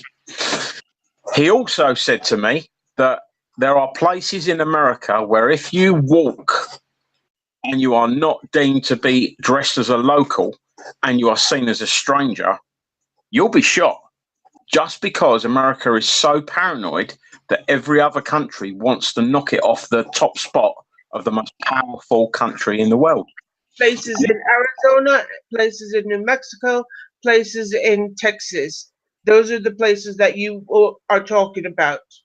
Yeah, I mean, he said that, you know, it's easier to shoot someone and bury them in a shallow grave than it is to speak to them for some Americans. And whilst that is shocking, it's very indicative of the gun culture. Now, as far as I'm concerned, I mean, you know, this is a subject that I absolutely love to debate, because when I get involved in a debate I always look at the two opposing sides.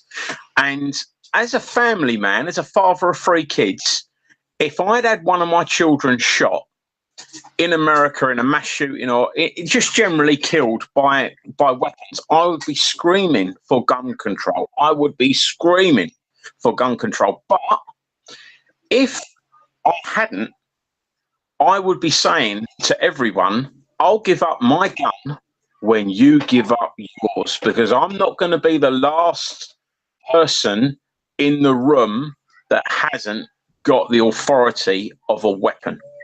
And don't be the first either. Yeah, but what I think we've got to do now, because this is the age of information and education, you know, there is no real reason why people can't get informed and educated, and you need to look at countries like, for instance, Sweden. I mean, I was in Switzerland, and I spoke to someone at length about the Swiss gun laws and stuff. And, you know, what all these countries need to do is they need to take what works and try to implement it as best as their culture allows. But the problem that America's got, that, for instance, Japan, Switzerland, Germany hasn't, that also have armed citizens, is that America is the most paranoid nation on earth. And that all Americans, because they are the most powerful nation on earth, they are worried that if they give up their arms, they will be taken. And they're probably right, to be honest, because even countries that don't hate America probably have a dislike because they are militarily superior to them. So I think a lot of Americans have got this quiet sort of worry that if they give up their if they give up their guns, America could be seen as vulnerable. Because as it is now, Russia's never going to invade America. I mean, what we've got from you know, looking at the media over in England right now, we've got the Russians having the Russians and everyone else are at loggerheads. Now, people are forgetting that China will instantly jump on Russia's side. And, you know, I mean, America, for instance, have got an ally in Japan. The Japanese and the Chinese hate each other.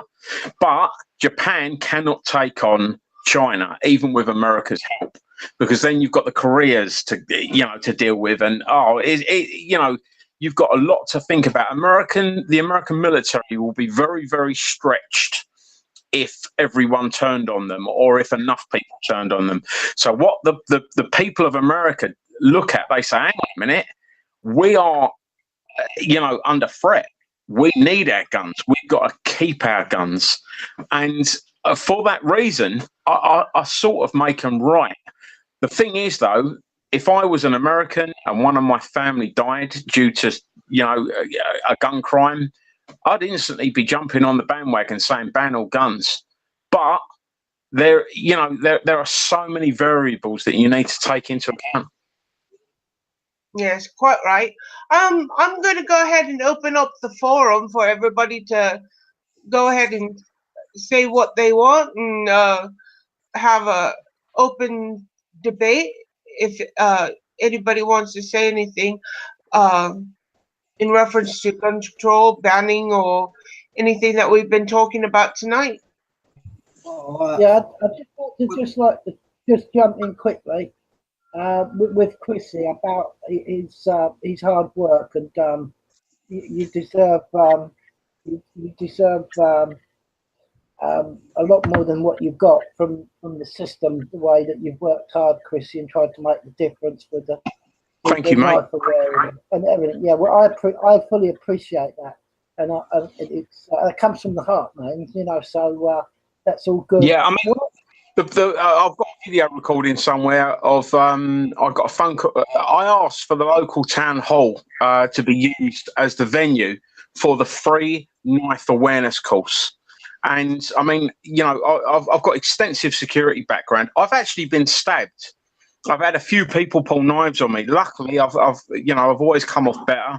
But I've been stabbed myself. I am fully aware of how it happens. I've got more experience in it than most of the local police have. I train local coppers because the knife defense stuff they get given when they get trained is absolutely abysmal.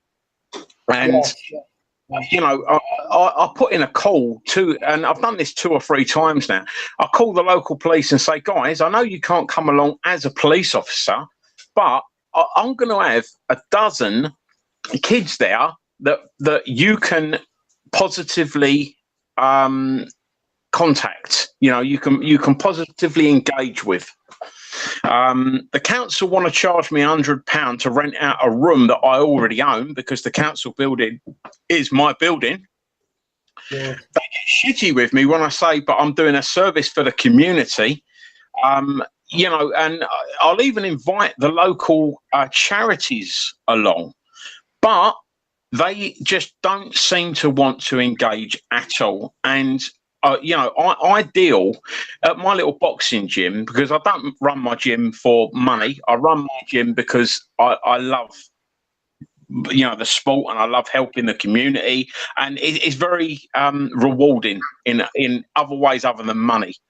And I get a dozen kids every month that sort of like would benefit from realizing that the establishment, the council, the police are not their enemy, but because they fail to engage, you know, the police, the council, they fail to engage, those kids go away thinking, well, they don't give a shit. Can I and it respond is to that, so Chris? Yeah, go ahead, Charles. Chrissy, can I respond to what you've just been saying? Of course you can, mate. Yeah. You've got to think of it this way, that they can't have an official policy of admittance that the streets are unsafe due to lack of policing or whatnot, can they? So no. Are you, in your self-defense classes, are you teaching defensive techniques as in evasion or counter acting? The way I try and do it, bro, is I because I mean, I'm a former champion fighter. Just describe the techniques that you're actually teaching. Plain and simple. Even someone that has brilliant capabilities can be made redundant with a idiot carrying a blade. And what I try to show the kids, and I've never had a bad experience from anyone that's seen what I do yet. I've got a little video, man. I don't know if I can get it up to you guys, but you know, even a child has got the capability to kill me if they've got a knife. And so what I do is, because a lot of these kids think it's never going to happen to them. They think that they will be able to get out of it, that they would see the situation coming and stuff like that. And the first thing I do when I start a knife awareness course is I basically walk into the room with a rubber knife, and I say to the whole room, I'm going to stab you. How are you going to stop me? And half of them will stand there and put up a half-cocked boxing stance.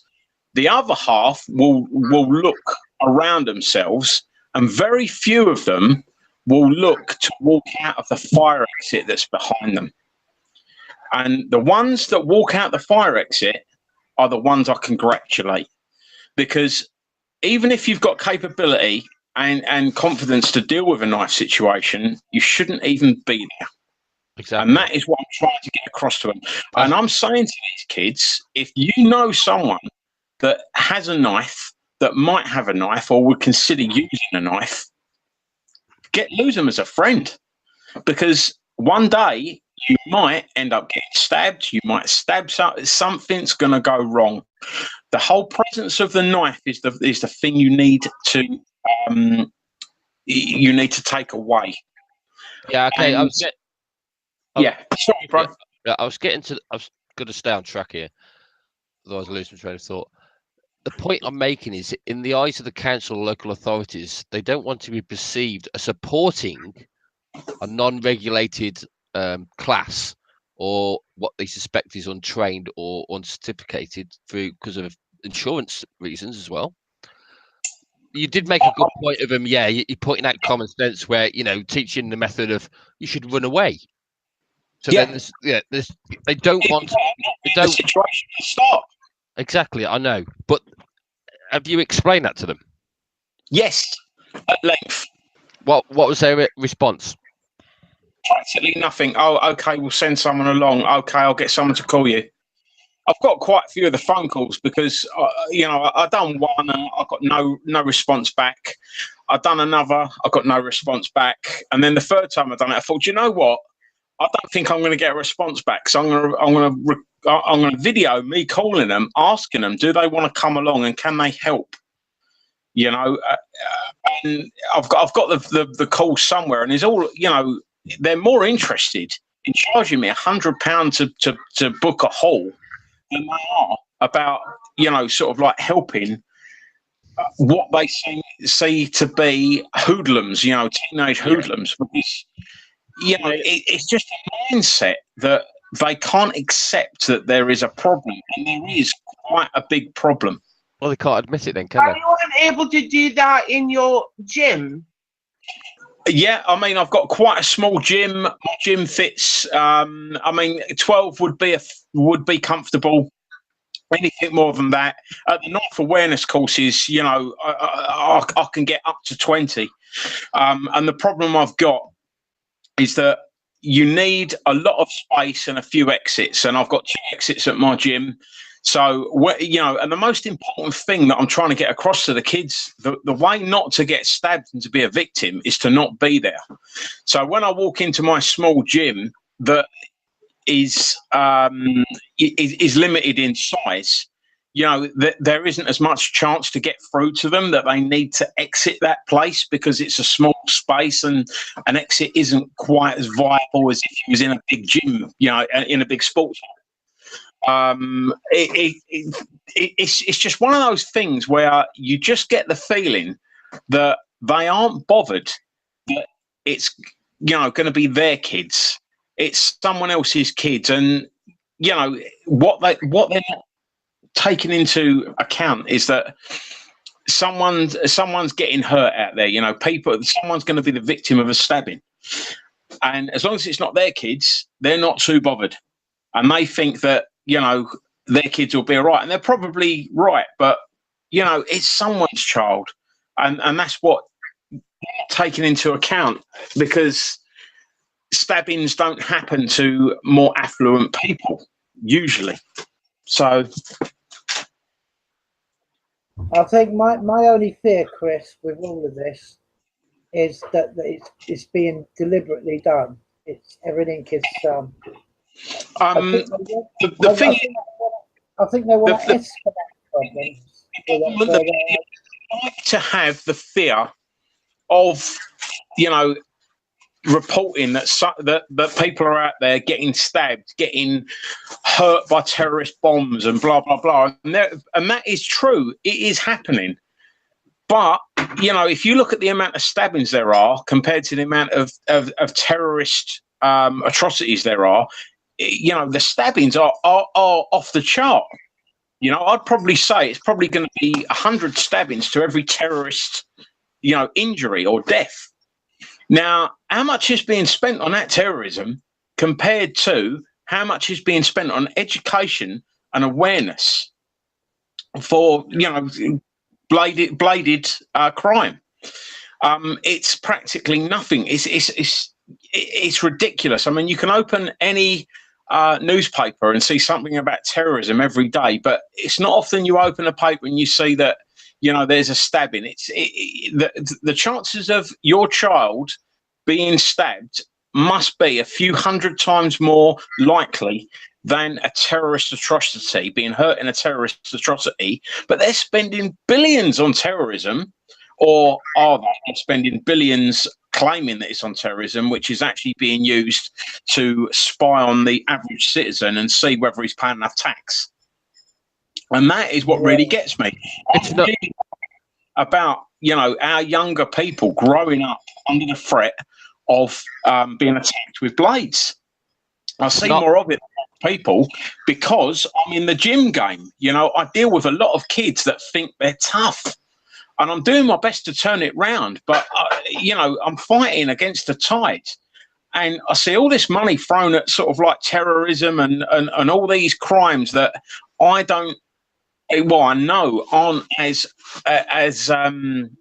you know, worrying or dangerous, but the ones that are actually affecting the children that I'm trying to help and the sort of young adults are relatively ignored. CHRISY, can I make a little point there? What I'd like to say is that I think that society has changed. It has changed vastly over the years from when I was young, and what did used to work in the old days was community policing. And yes, I'm talking about Bobby's on the beat, because in the old days, he wasn't just a policeman. He was the family friend. He knew the community. He knew where all the rotten eggs were within the community and who needed a bit of guidance, if you like, and, you know, just a friendly talking to put them on the right lines and to get them on the right track and things like that. They knew what was going on in the community. They knew, you know, all the different things associated with the community, and they helped the community. They weren't just policemen. They were teachers. They were moral guidance officers in a way, if you like. And they did a lot of support for it. And all they had was a truncheon. Nowadays, they've got fast police response units. They've got tasers, they've got armed weapons and holstered weapons and all the rest of it. And I just think, well, you know, maybe we'll take a step back into the past and go back to community policings with Bobby's on the beat. And, you know, and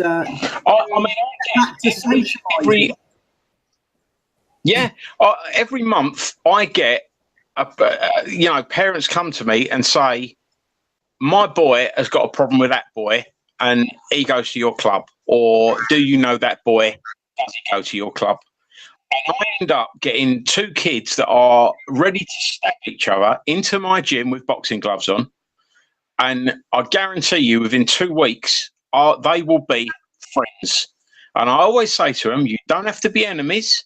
You don't have to be friends as long as you are not enemies. Yeah, if you've got a problem, you both know that you can come here, you can sort your problems out, you can talk them through. I want you to be friends, because there are so many people out there that are looking to screw you. Yeah, you don't need any more enemies than life will already throw at you.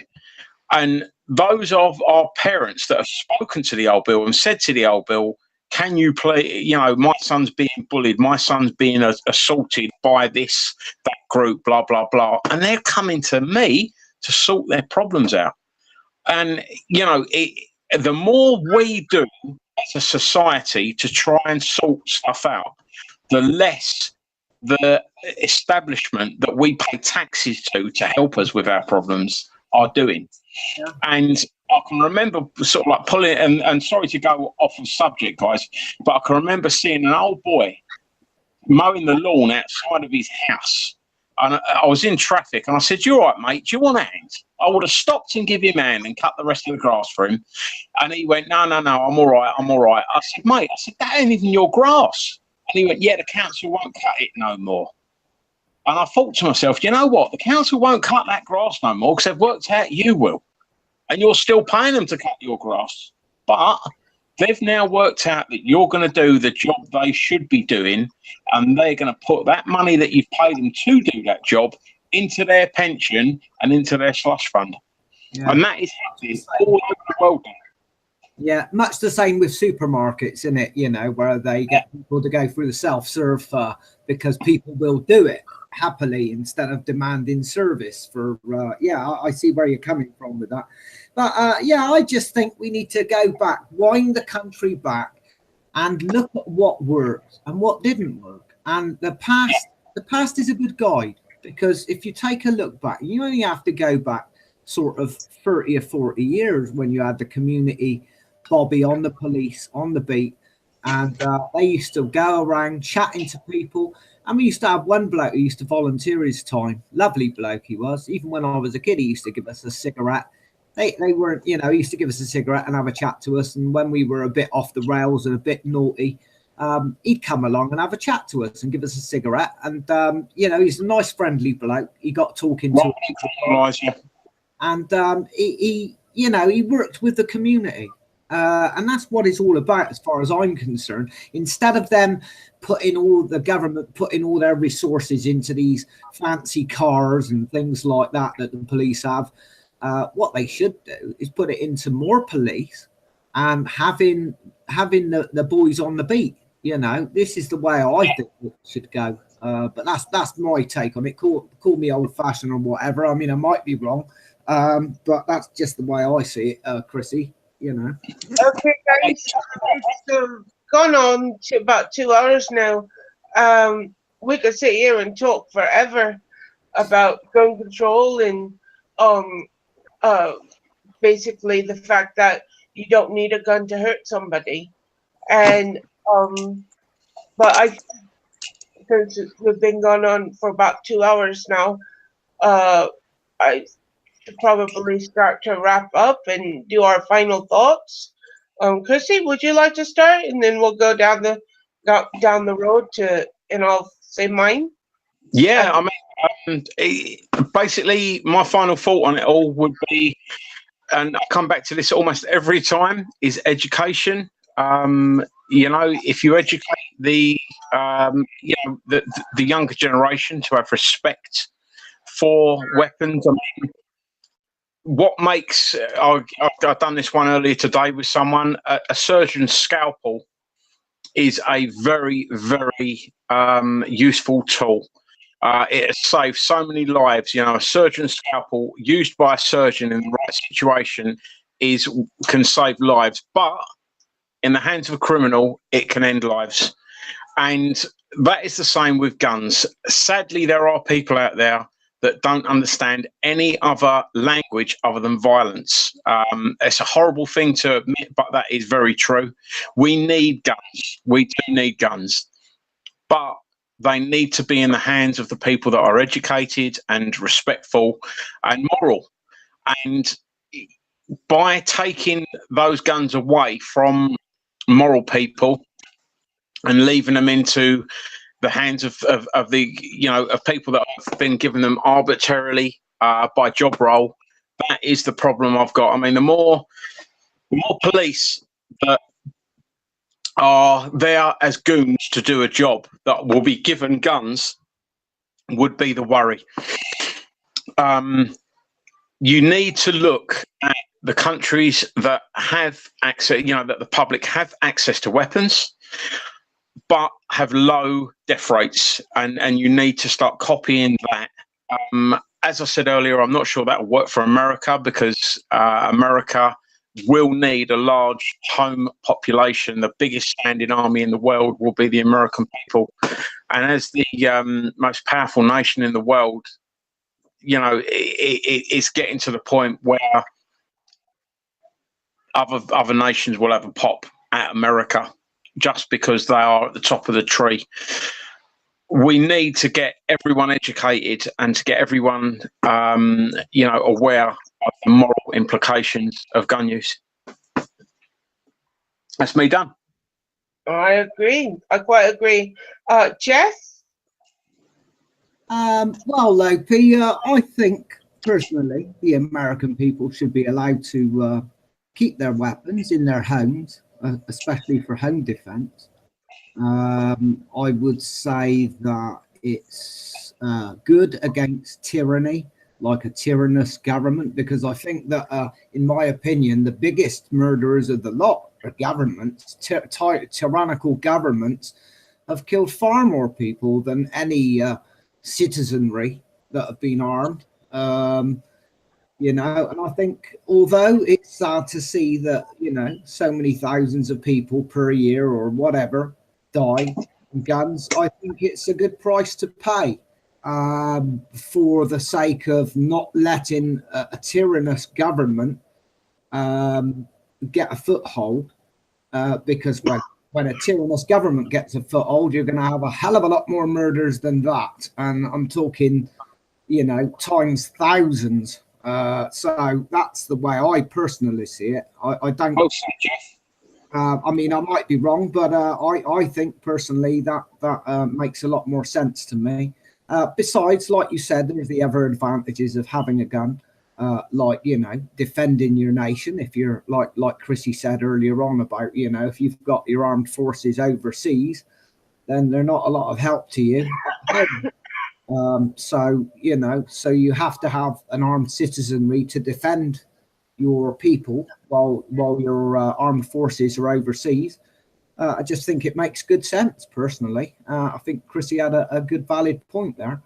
That's basically my stance on it. I'd like to see the UK bring back the right to bear arms for people, to responsible owners, to have guns at home. Maybe even in a locked box or whatever, you know, or you know, probably it have to be licensed and vetted people that are responsible would be allowed to, you know, in those circumstances, would be allowed to own guns and hold them in their homes.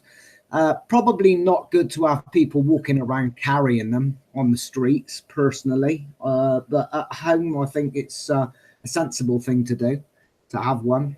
But that's my take on it, Lopi. Quite simply, nothing really else I've got to say about it. But there you go. That's my thoughts. All right, thank you. Stav, your final thoughts? Yeah, just really concur with Chrissy and Jeff, really. The American people, are the American people. They are unique in more ways than one. They have their constitution, they have their Second Amendment, and as Chrissy was saying, they also have a militia, and that's the citizens, and they're there for a reason. Against tyrannies rising up and you know, taking away their freedom to foreign attacks to you know, take them away. So it's one that some people should factor in as not an American, but when people who don't live in America, they have to really think, you know, about the history. That's very important. And of course, it's a relatively young country, isn't it, America? But anyway, that's all I've got to say about the Americans. I'm sure they will solve their own problems. But here, to say that we don't have a problem would be rather stupid, to say the least. It's not just guns; it's a lot of it's knives and whatever implements. But that is on the rise, unfortunately. My only concern, not fear, but concern, is that in certain cases, I think this is being allowed to get out of hand, without going into too much of conspiracy theories. But I seem to think that when you look at, I keep an eye on the financial side of things, charts and markets and things, and most of the corporations, from Capita to, if you know they are, CHRISY, I'm sure is fully aware, and yourselves, and Facebook and Twitter and Google and even Jeff Bezos, all the charts are going downwards. You know, they're losing money by the score of the shares. And in the UK, all other companies are like that with government contracts, apart from one. That one is going in the opposite direction. Lots of money plowing into it, and that's G4S. So, what they're up to. My pet Yeah, hate it's true. It's true. It's absolutely true, Chris. You go and check the charts. I tell no lies. But yeah. Have you been watching my social? No, I haven't. It's just something I've observed myself. But I guess, you know, we think similar, perhaps, in certain things. There's no doubt about that. So anyway, it's just one of those things. We've got to be careful. We've got to watch out for each other as much as we can in the coming years. And yeah, education. And I think that's the answer. So anyway, that's my wrap up, Lopi. Back to you. All right. Surfer? Are you there? Would you like to do your final thoughts? I think Chrissy had a phone call or something. I wasn't sure. So if I muted you on accident, I'm sorry. No, I've got a very demanding young daughter here trying to talk to me. That's all. So if you get a bit of our conversation, I do apologise. Sorry. Go on, Surfer. She doesn't know what abbreviation means. You could have just told me that. I've written it down for you. Sorry. I thought it was a scribble. Surfer?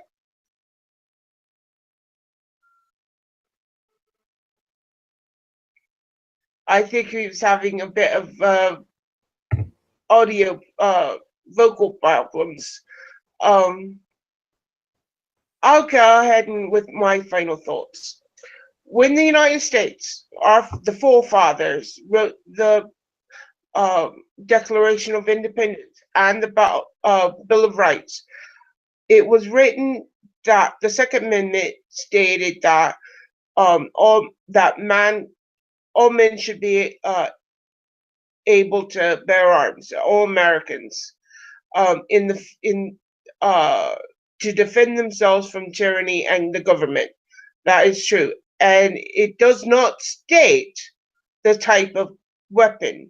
It is implied that it is the same weapons in which is enforced upon them, meaning the same weapons that the military uses, which are AK-47s and any other sort of semi-automatic or automatic gun.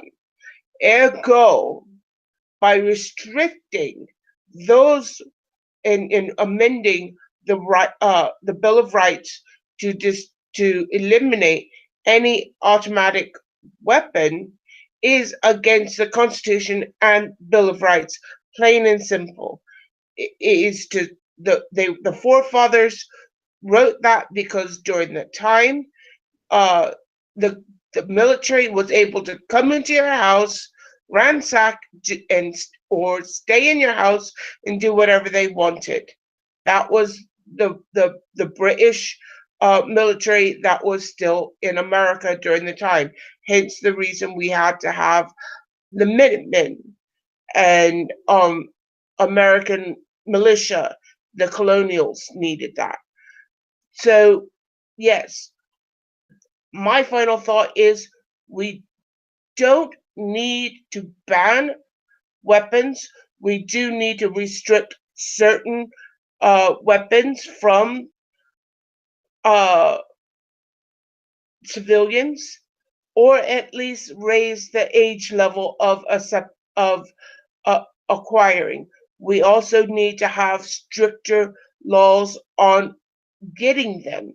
I like the idea, the way Japan has the extensive gun rules.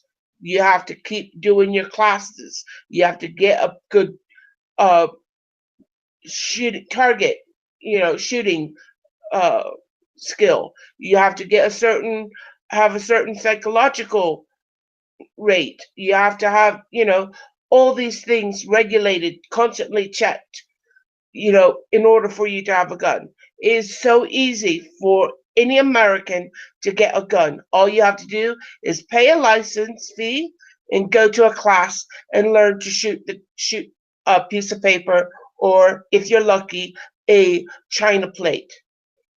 Now, it doesn't matter if you hit it in the target all the time. You get I believe it's like within a week you get like 3 classes or so in a week to master your target, and you only need to hit the target. You don't have to hit with 100% accuracy. So it needs to be a bit more strict, and that's all you've got to do. You don't have to keep paying a license every so many years. You don't have to go and make sure that you can still shoot the target properly. You don't have to have your vision checked. You don't have to have your background checked or your mental capacity checked. You don't have to do any of that. You just pay your license, go to the class, and there you can go. If you want to have a concealed carry, you have to go through a little bit more classes and pay a little bit more. But that's it. It's easy if you don't have already a predetermined mental problem. If you have a mental problem, no, you are banned from having a gun. It's illegal for you to have a gun. But it doesn't mean that one would not be able to get one. I could get one from a friend who doesn't have a mental problem, and I could go and say, "Hey, give me a gun. I've got a mental problem, but I'll pay for the class, I'll pay for the gun, and I'll pay you extra. Your friend gets me the gun.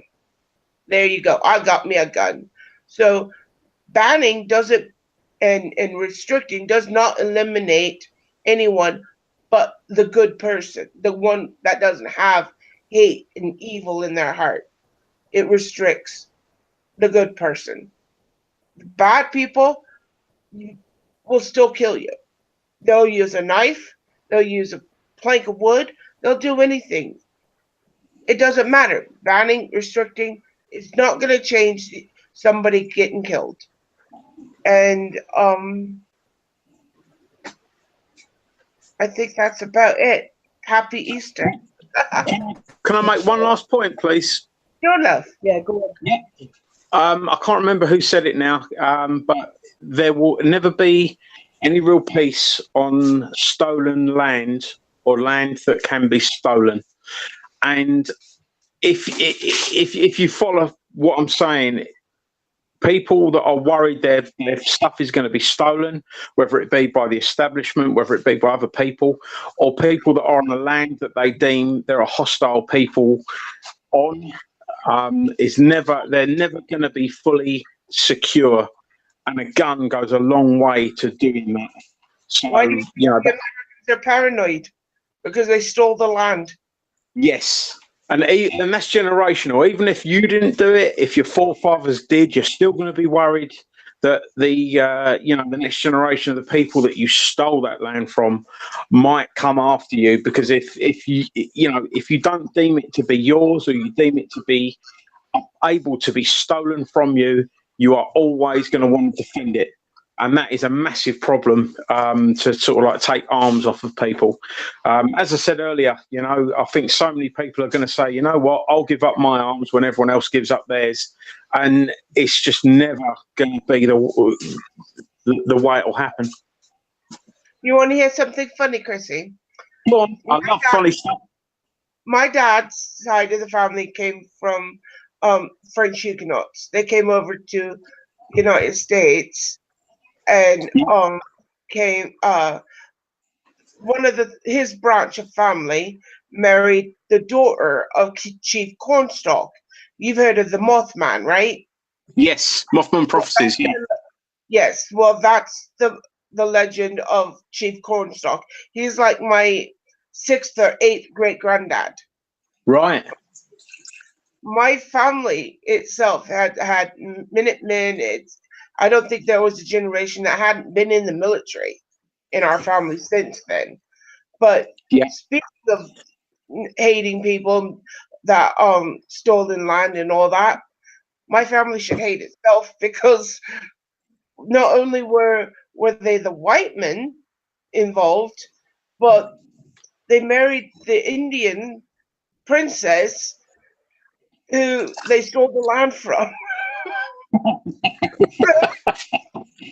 Made her complicit. Yeah, exactly. It's like, we should really be, even I was adopted, so it's I find it hilarious when we did our his genealogy.